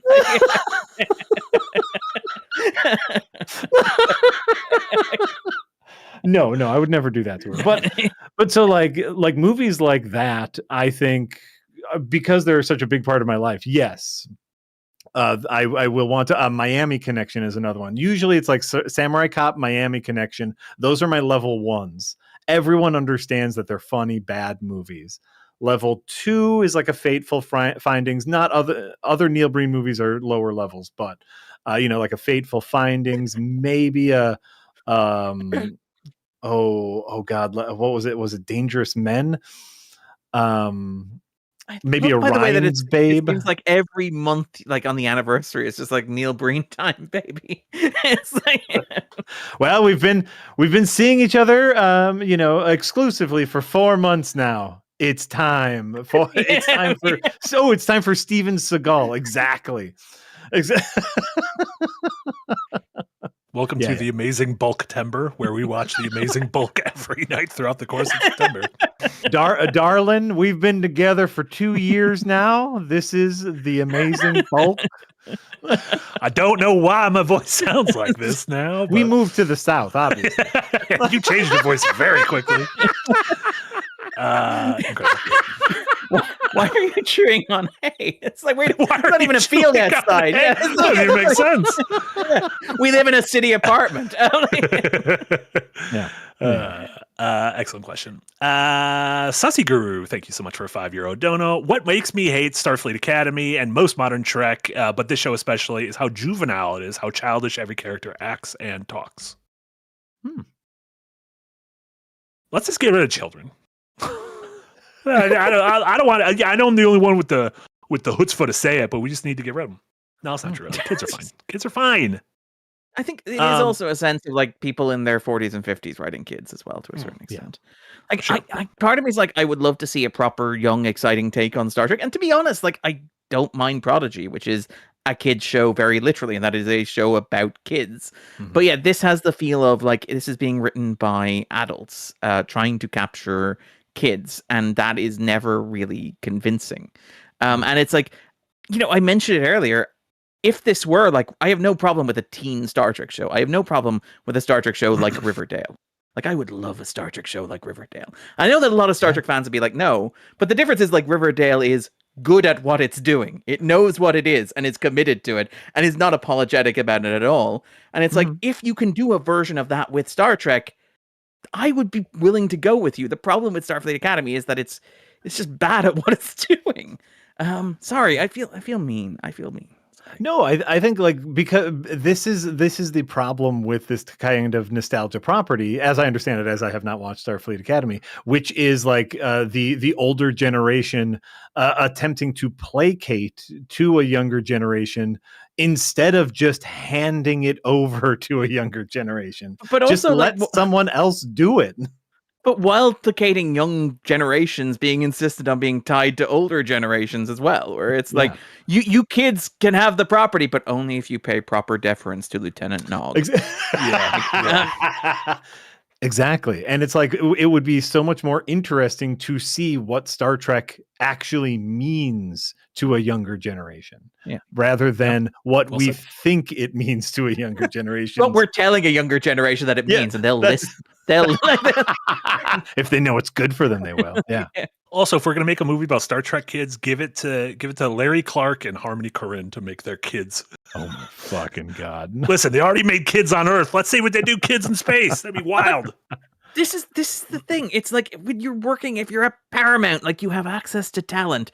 It's like, why was your first call not to like Taylor Sheridan and go, give us a Star Trek show that's on a colony world with Kurt Russell as like a grizzled Star Trek captain who's establishing a Starfleet colony in a desert planet? And it's like, that's new and that's interesting. And I can guarantee you that Taylor Sheridan is not going to be like, hey, you remember like the EMH's second cousin from Star Trek Voyager, right? He's really important to what we're doing here. Like, there is an element of like, just bring somebody on board who has an idea that is interesting and new and fold it in. Like, and again, you put your hands up and you say, some classic Star Trek writers were fans, like Ira Stephen Bear was a huge fan of the original Star Trek, for example. Ronald D. Moore was a big fan of the original Star Trek. But many of like the great Star Trek writers weren't Star Trek fans to begin with. Michael Piller, who, as we talked about, like reinvented Star Trek and gave us 90s Star Trek, fell into the job of showrunner because he was just a veteran TV writer who they happened to hire and was like,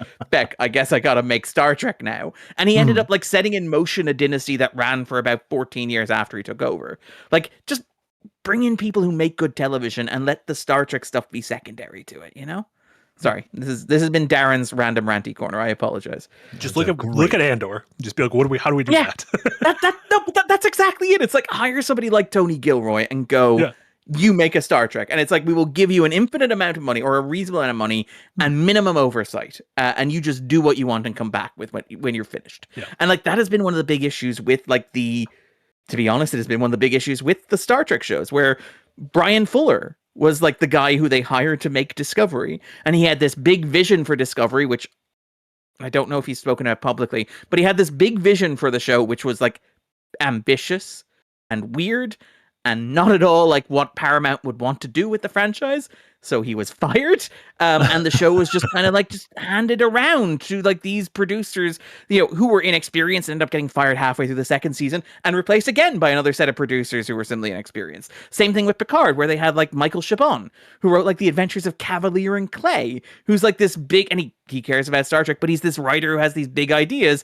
And like near the end of the first season, they're like, yep, you know what?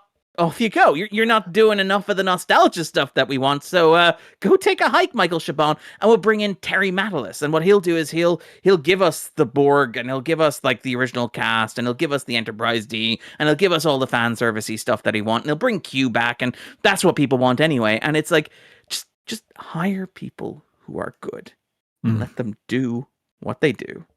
And the problem is that like now you've reached the point, this stuff's been going on so long that like you read reports in the Hollywood Reporter and like the Los Angeles Times where like experienced showrunners will just stay away from this stuff because they know that's what's going to happen. Like where if somebody gets offered a job on a franchise property like this, they're like, I'm not going to take it because I know I'll be fired in 8 weeks. I know I'll pitch my idea. I'll be told it's great. I'll be given a budget. I'll be allowed to start casting. And when I start writing the scripts and I do exactly what I told them I was going to do, they'll come back at me and they'll say, do you think you could fit a cameo from Jadzia Dax in there?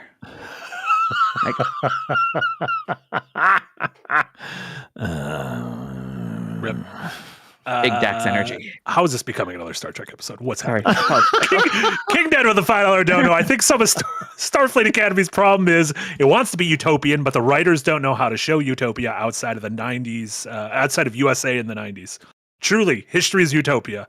USA in the 90s. Well, it is at the end of history now. Like again, and not to jump into like the discussion of the backdrop. Like a large portion of the backdrop is about that. It's where like people talk about Star Trek being utopian, and I would argue, and it is perhaps a controversial take, but I would argue Star Trek was only really truly utopian during the 90s. During the 1960s, it was not really utopian. That was a show about like madness, death, destruction, sex, violence, military power, American foreign policy, kids being out of control, and like just chaos sweeping across the cosmos, right? Yeah.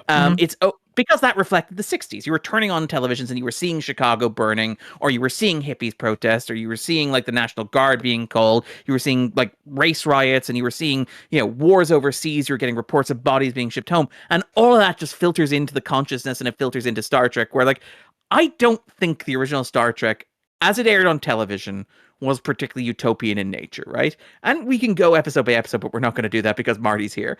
But like, Next Generation is a product of like the post-Cold War era, where America is like top dog. America is like king of the world. The communists have been defeated. Capitalism has emerged triumphant. History's over, right? Nobody's going to disagree with this new global order of things.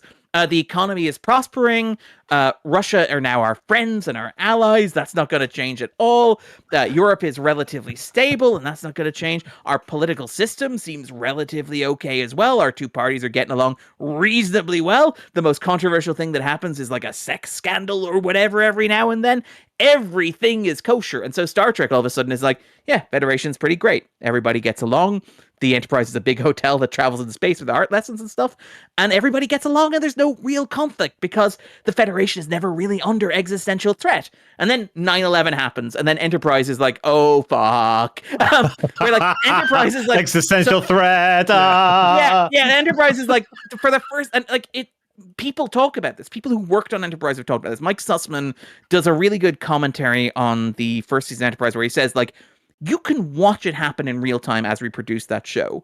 We were writing like several weeks ahead. We were filming several weeks ahead. We were airing like the week after 9/11. But you can tell exactly when 9/11 happened by the tone of the writing changing and the tone of the performance changing. He says, like, he points to a scene in an episode called Civilization where he's like, you can see the light go out in Scott Bakula's eyes because that's the day after 9/11 happened. And everybody on that show is working through a bunch of stuff. And we, as writers, are working through a bunch of stuff where we're telling a story about an imagined utopian future where everybody gets along. And it's like, we live in a world where we just realize people don't really get along at all. And that the world that we thought was the way that it was is not how it was. How do you structure Star Trek around that? And like, that is the thing. It's like, I don't think that Star Trek is Star Trek believes in a future where human beings exist and like where life continues and where people try to do good things, right? It is utopian and humanist in that respect. I think there's a tendency to exaggerate that and assume that that means that the future must be like 90s Star Trek, where everybody gets along, there's no conflicts whatsoever, nobody ever wants anything, there's never any resource crisis, there's no problem that can't be solved by having a nice conversation around a big table.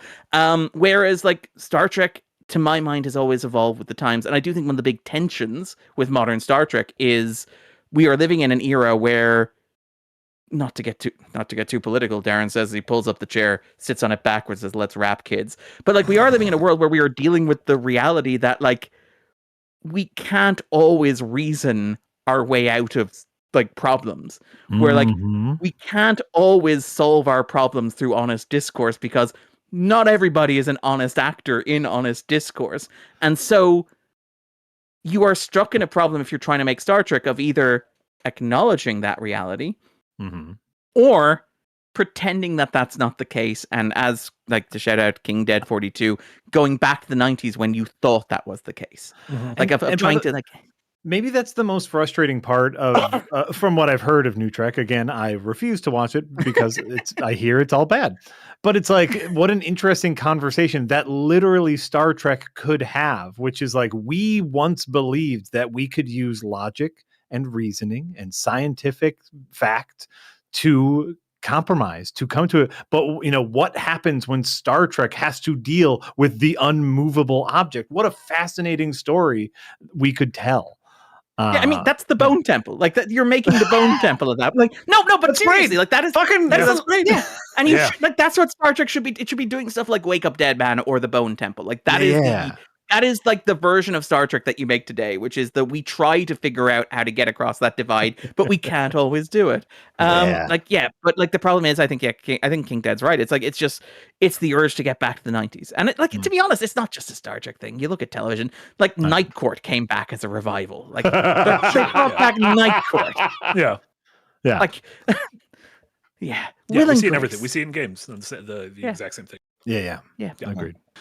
Henry with the $2 dono. Thank you so much, Henry. How do we feel about the Silver Linings Playbook? Coming back to Bradley Cooper. I do like super chats at the end are kind of like little time capsules of what we've done for the past 3 hours. remember when Darren was fucking sniping at Bradley Cooper, taking him out at the ankles? I like that you imply that like Bradley Cooper was in any way affected by my thoughts on him. He's sitting there making a Philly cheesesteak going, I've lost Darren. No, what do I do? I like the Silver Linings Playbook of all things, and I know David O. Russell is not a good person, and I know that David O. Russell should not be allowed to make movies. I know David O. Russell has made plenty of bad movies, and all that is absolutely fair, and we should acknowledge that up front. I am very charmed by the Silver Linings Playbook. That was the movie I saw when I found out my grandmother had terminal cancer.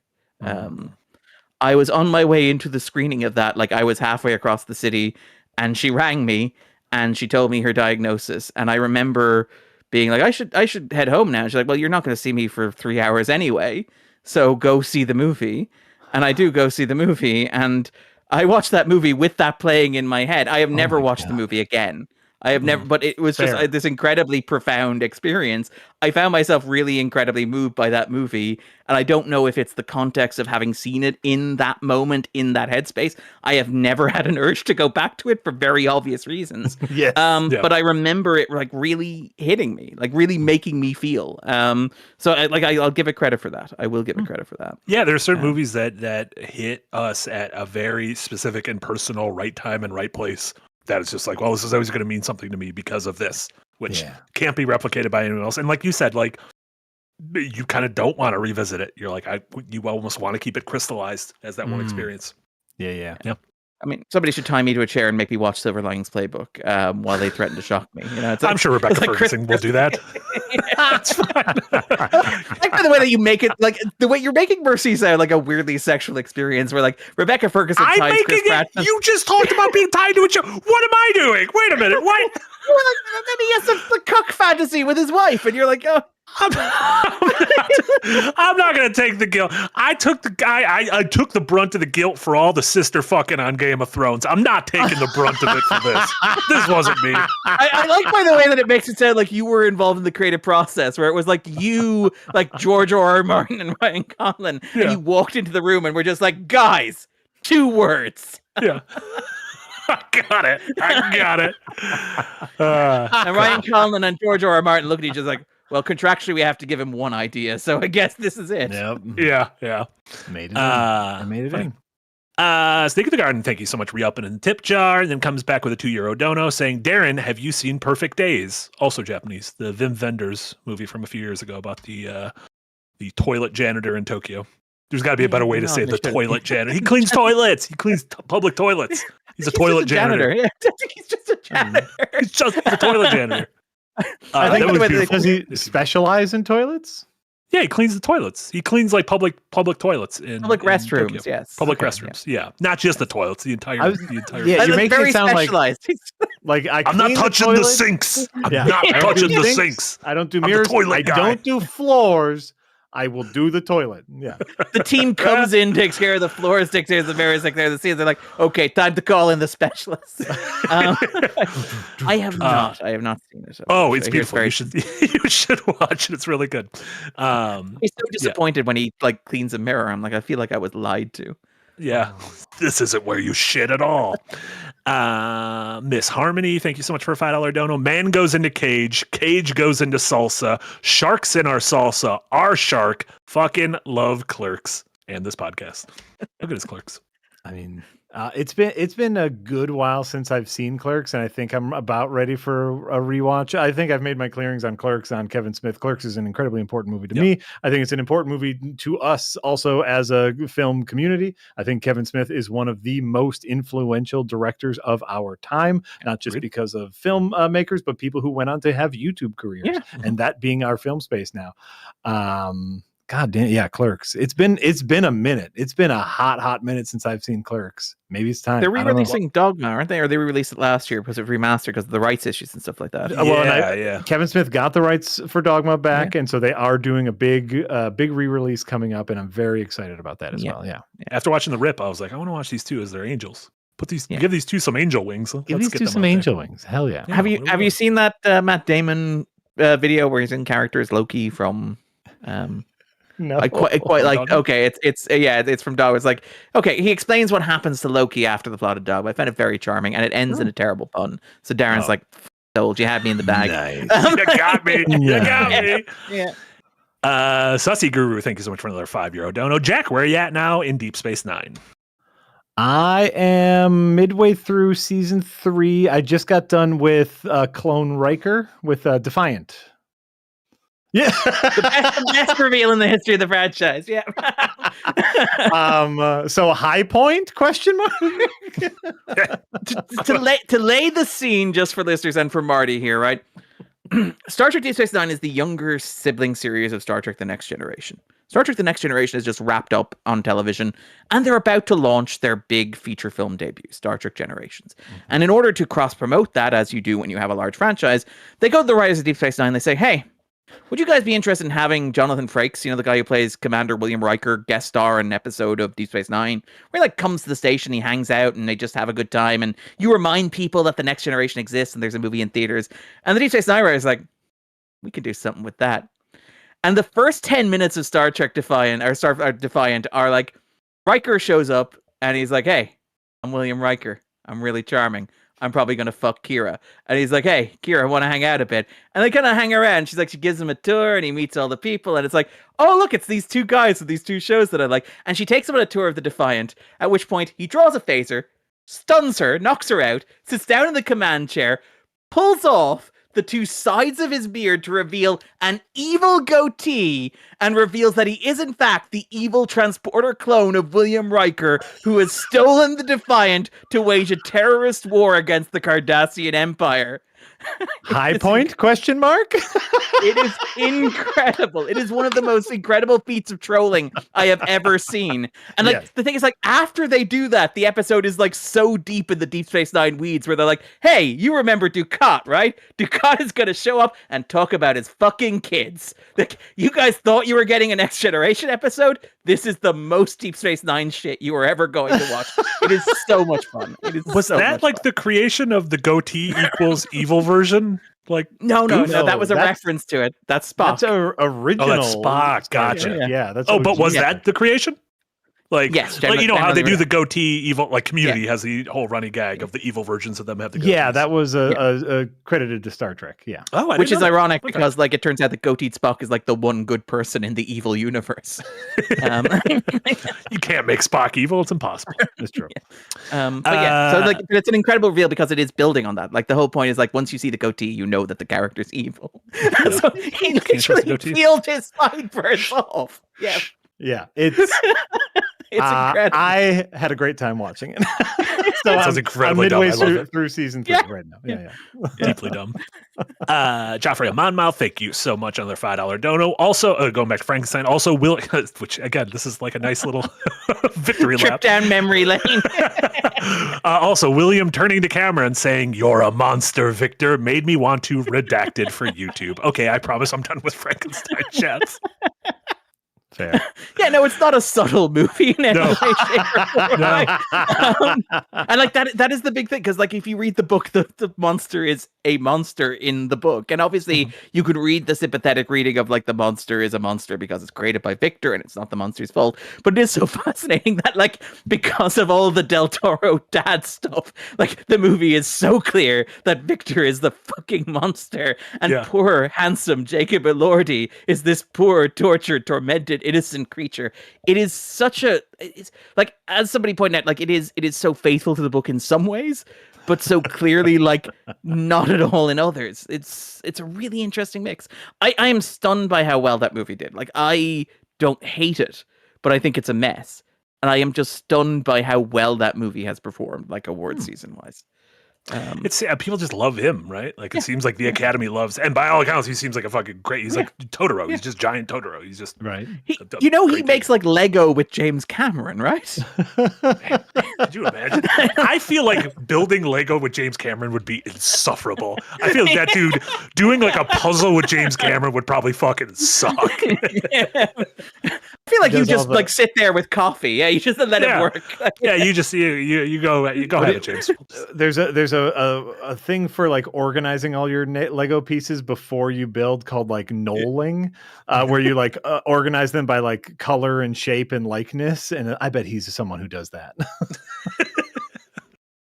I'm someone who does that, by the way. As someone who fucking- does it, I can see my own out Fucking there. great. J.J. Abrams is in that group as well. Like, it's such an interesting, like, to imagine these guys just hanging out together, like making Lego. That's great. Just making Lego. Just Just talking shit on everyone. Be like, you know who sucks? Bradley Cooper. You guys hear what Darren said about him? But Bradley Cooper is also there and in on the joke. Guys, what the fuck? I said stop bringing up Darren. It makes me feel bad every time it happens. We all love you, Bradley. I know that's the As problem. he built a Lego Oh, beard for himself. Like, Yeah.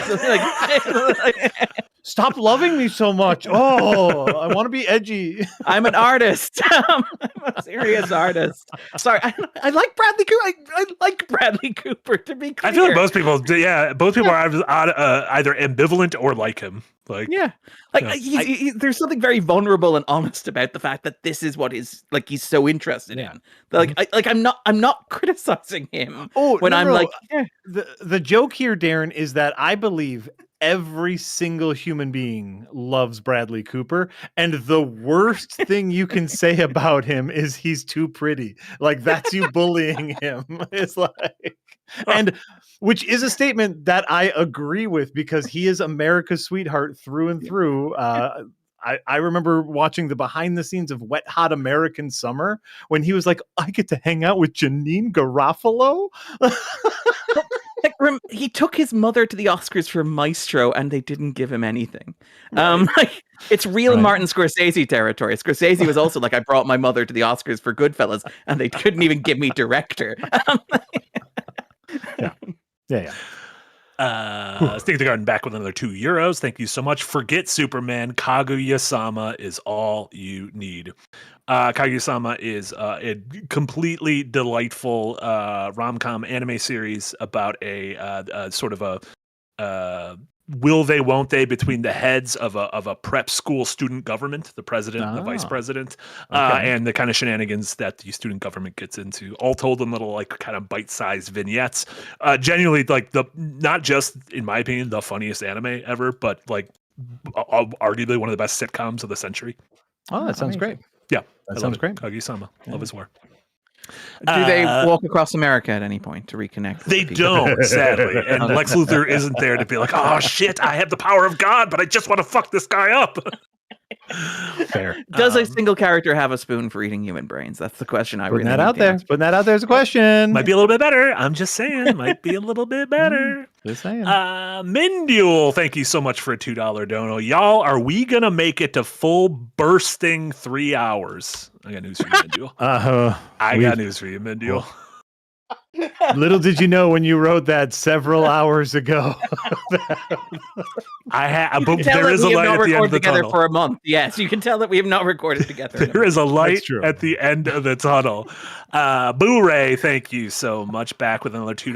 Birdemic and the like are better to watch Rift. They work very well in groups. Sure. I will say it's better to watch those movies in a group than it is to watch them as an individual. Watching them alone, you feel like God is watching you is maybe the way that I was like. I would be like. I will say of the all-time classic stinkers, I do think watching Plan 9 from Outer Space after watching Ed Wood makes Plan 9 from Outer Space feel like very sweet and quaint. Yeah. When you have the obviously fictionalized account of like the making of it. Yeah. By the way, Eric has added a clock to the running timer. I do take like obviously like that's part of the problem with biopics in general is like I do think there is a softening of edges, and I do think Plan 9 is probably a little more sinister than or a little more shystery, is just like a little more like you have someone clearly just ripping off a church to make a shitty sci-fi movie. Hey, sometimes for the love of the art, you gotta rip off a church. So, Jack, you're saying you're all in on Michael. You're really looking forward to Michael this year. That's what you've really invested in. A good, honest, warts and all biopic of. Oh no, let me see. Nope, that's not in there. Never mind. Nope, that's not. How about that part? That part is also not in there. That whatever part you're thinking, also not in there. Incredible, right? Who's bad? Not this guy. Bad movies are meant to be enjoyed with friends. It's so funny. I genuinely never got into Mystery Science Theater 3000, mostly because I wanted to make fun of the movie myself, and the other guys got in the way. But so then I did that when I got older, and that's fine. But that's what movies. Heads up, everybody, are a communal experience. Good movies, bad movies are meant to be enjoyed together. I agree. Yeah. Boo-ray with a $2 dono. Thank you so much. Kurt Russell, Frontier, Cowboy, Star Trek. That also got me thinking. You mentioned Taylor Sheridan. That got me thinking. Just Billy Bob Thornton, Spaceman. We got Landman. He's already done Landman. Spaceman. That's the sequel. He's traveling. Oh, he's dilithium. That's what he's peddling dilithium, and John Hamm is there. And inexplicably, you have like the owner of the Dallas Cowboys is there with it's like he's a Ferengi. He's in like inexplicably like large makeup or something like that. Ali Larder pops up. That sounds great. The Man in Black 01 with a $5 dono. Thank you so much. The Man in Black 01 said, got here late. Have we covered A Night of the Seven Kingdoms yet? We have probably about an hour and a half ago. Yeah, it was early. It was early in what we've been watching. Maybe close to 2 hours ago. If I'm maybe 2 hours ago. Maybe it was in between Some Like It Hot and The Pit. We got a little bit of. It isn't like we rushed through it either. To be fair, no. You had a nice meaty discussion about it. That actually makes me look forward to both reading the book it's based on and seeing it. Yeah, the books are nice short. We didn't dunk on it at all yet. Oh. No will egg egg you about on it. when it comes Oh, to no, it. that didn't Okay. work. I have egg on my face. Shit. Ah, Fucked there up the it is. first one. There it is. Got you to the second. Thank you. And Shrewmando, dear God, with a $2 dono. Darren, thoughts on DC's Absolute comic series? I like that because this episode isn't long enough.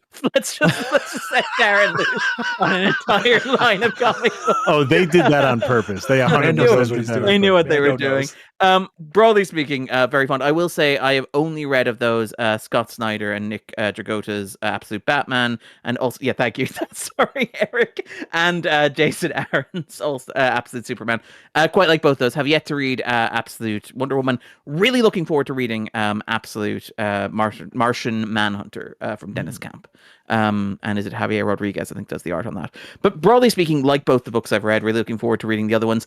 I like that, like, it's an exciting modernized take on these classic characters that is like, we talked about this paradox of trying to do something old that speaks to something new and to resonate with the kids and to make a classic idea appeal to a younger audience. And like part of what I love about the Absolute Universe with DC, but also the Ultimate Universe at Marvel, is that they are attempts to recontextualize these classic heroes in ways that speak to a modern generation, where, without getting too heavily into spoilers, because they're both books that I would recommend, the Batman book, and Eric is not being subtle there when I say that it deals with modern issues as Batman tackles a bunch of white supremacists with a giant hammer in a pit.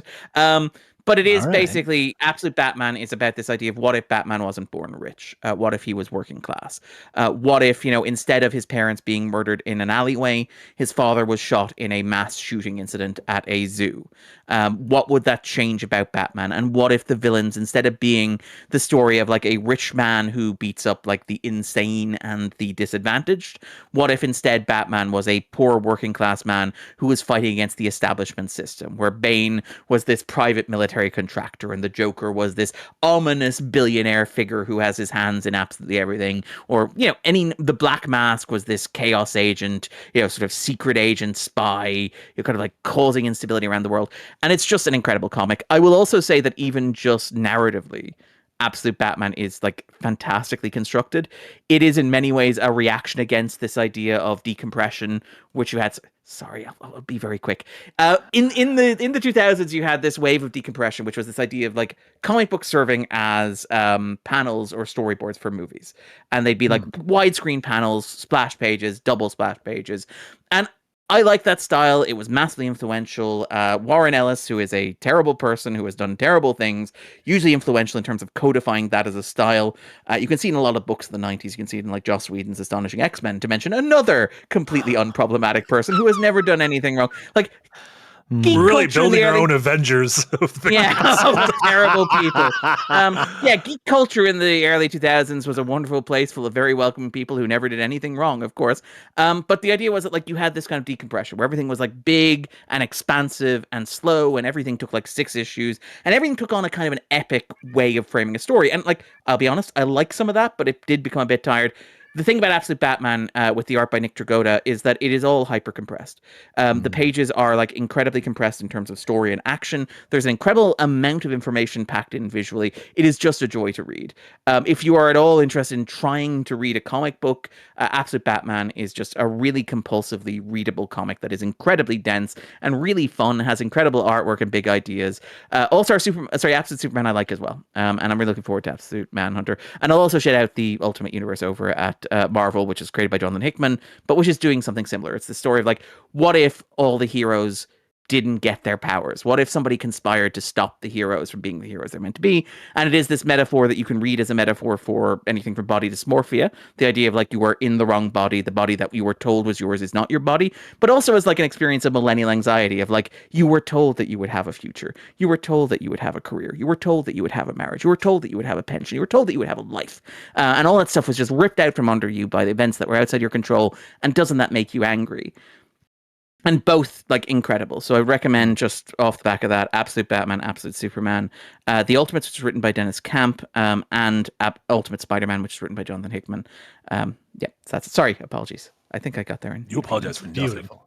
Yeah. You bow for no one.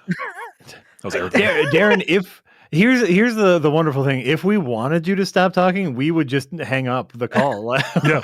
Let me just walk away. We would Yeah. just We would just be like, tell oh no, you. we got to die. We got diarrhea. We got to leave. We would just tell you like we got to wrap it up. We like this is what we are here for. It's incredible. Yeah. Rally Mick Fandango with a $2 dono. Thank you so much. Money for the best long form second windcast. Certainly one of the top 4. We're certainly one of the top Probably 4 the podcasts. longest, I think. Like We by are that, easily it's the like- longest. Far and away the longest. Yahtzee, once we hit the 90-minute mark, once we hit an hour and a half, Yahtzee's like, I am done. It is time for lunch. Yeah, exactly. And pretty much once we hit 90 minutes on Firelink, I'm like, I am done. It is time for me to clock out for the day. But here we are. But if you average it out, like if you average it out per week, it's a regular show every week. Just a regular show every week. It's fine. Nothing Yeah. weird about that. Then Boo-Ray just gave $1. No message. Perfect. Just $1. Thanks, We're not Boo-Ray. taking any more super chats. Try as you might, we won't read them. We won't. I'm sorry. Jokes on you. Speaking of Darren jokes is on you, on Star Trek Space Nine. just a fucking $1. Jack, what do you have going on? What should folks know about in Jackville? What should folks know about in Jackville? One, the reformatted Battle Masters came out this Monday. Go watch Battle Masters. It's a show we have so much fun making, and it would be great if people watched it. Speaking of stuff that you should watch if you haven't yet seen the Mostly Improvised Dungeons, where I get to take my Milwaukee coworkers, my improv friends and coworkers, and have them play Dungeons and Dragons with me, but mostly improvised based off of prompts that not even I know about. Those 2 shows, which have been done for months, finally get to come out now, and I finally get to show you all the work I've been doing in the background. Yeah. Both of them are an absolute delight. Yeah. So go watch them I because love they're great. Masters. Yeah. They're great. They're grapes. They're great.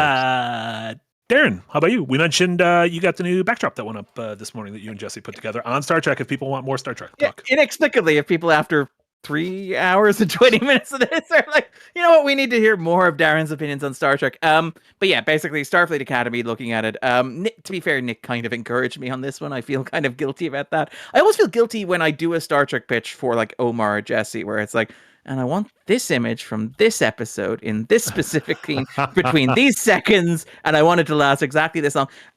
Yeah, it is a look at like Star Trek, and it is a look at like this idea of like Star Trek's relationship to the present and to the future and to its own past, and how the franchise has kind of turned inwards and kind of curdled, and how it needs to look forwards and how it needs to engage again with the world around it. I think it's a very good video. I think Jesse did a stunning job on it. I always sing Jesse's credit, and I worry that like it, you know, at a certain point, people kind of get numb to that, but I am always blown away by it and the work that he does. Just incredible. Like it's a stunning. I think it's a very good video, and I think a large part of why it is very good is because Jesse is phenomenal. So just to shout that out. True. And obviously, I do columns here at the weekend. So like last weekend, I did The Beauty, and I believe I did Starfleet Academy.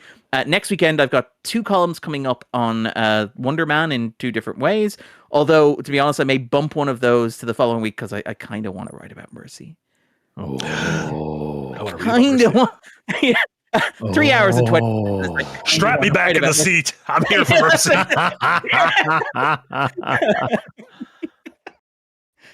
Incredible. And of course, you have the 250 that people should check out. Which is hiatus at the moment. We are coming back. We have a date set to start our first record.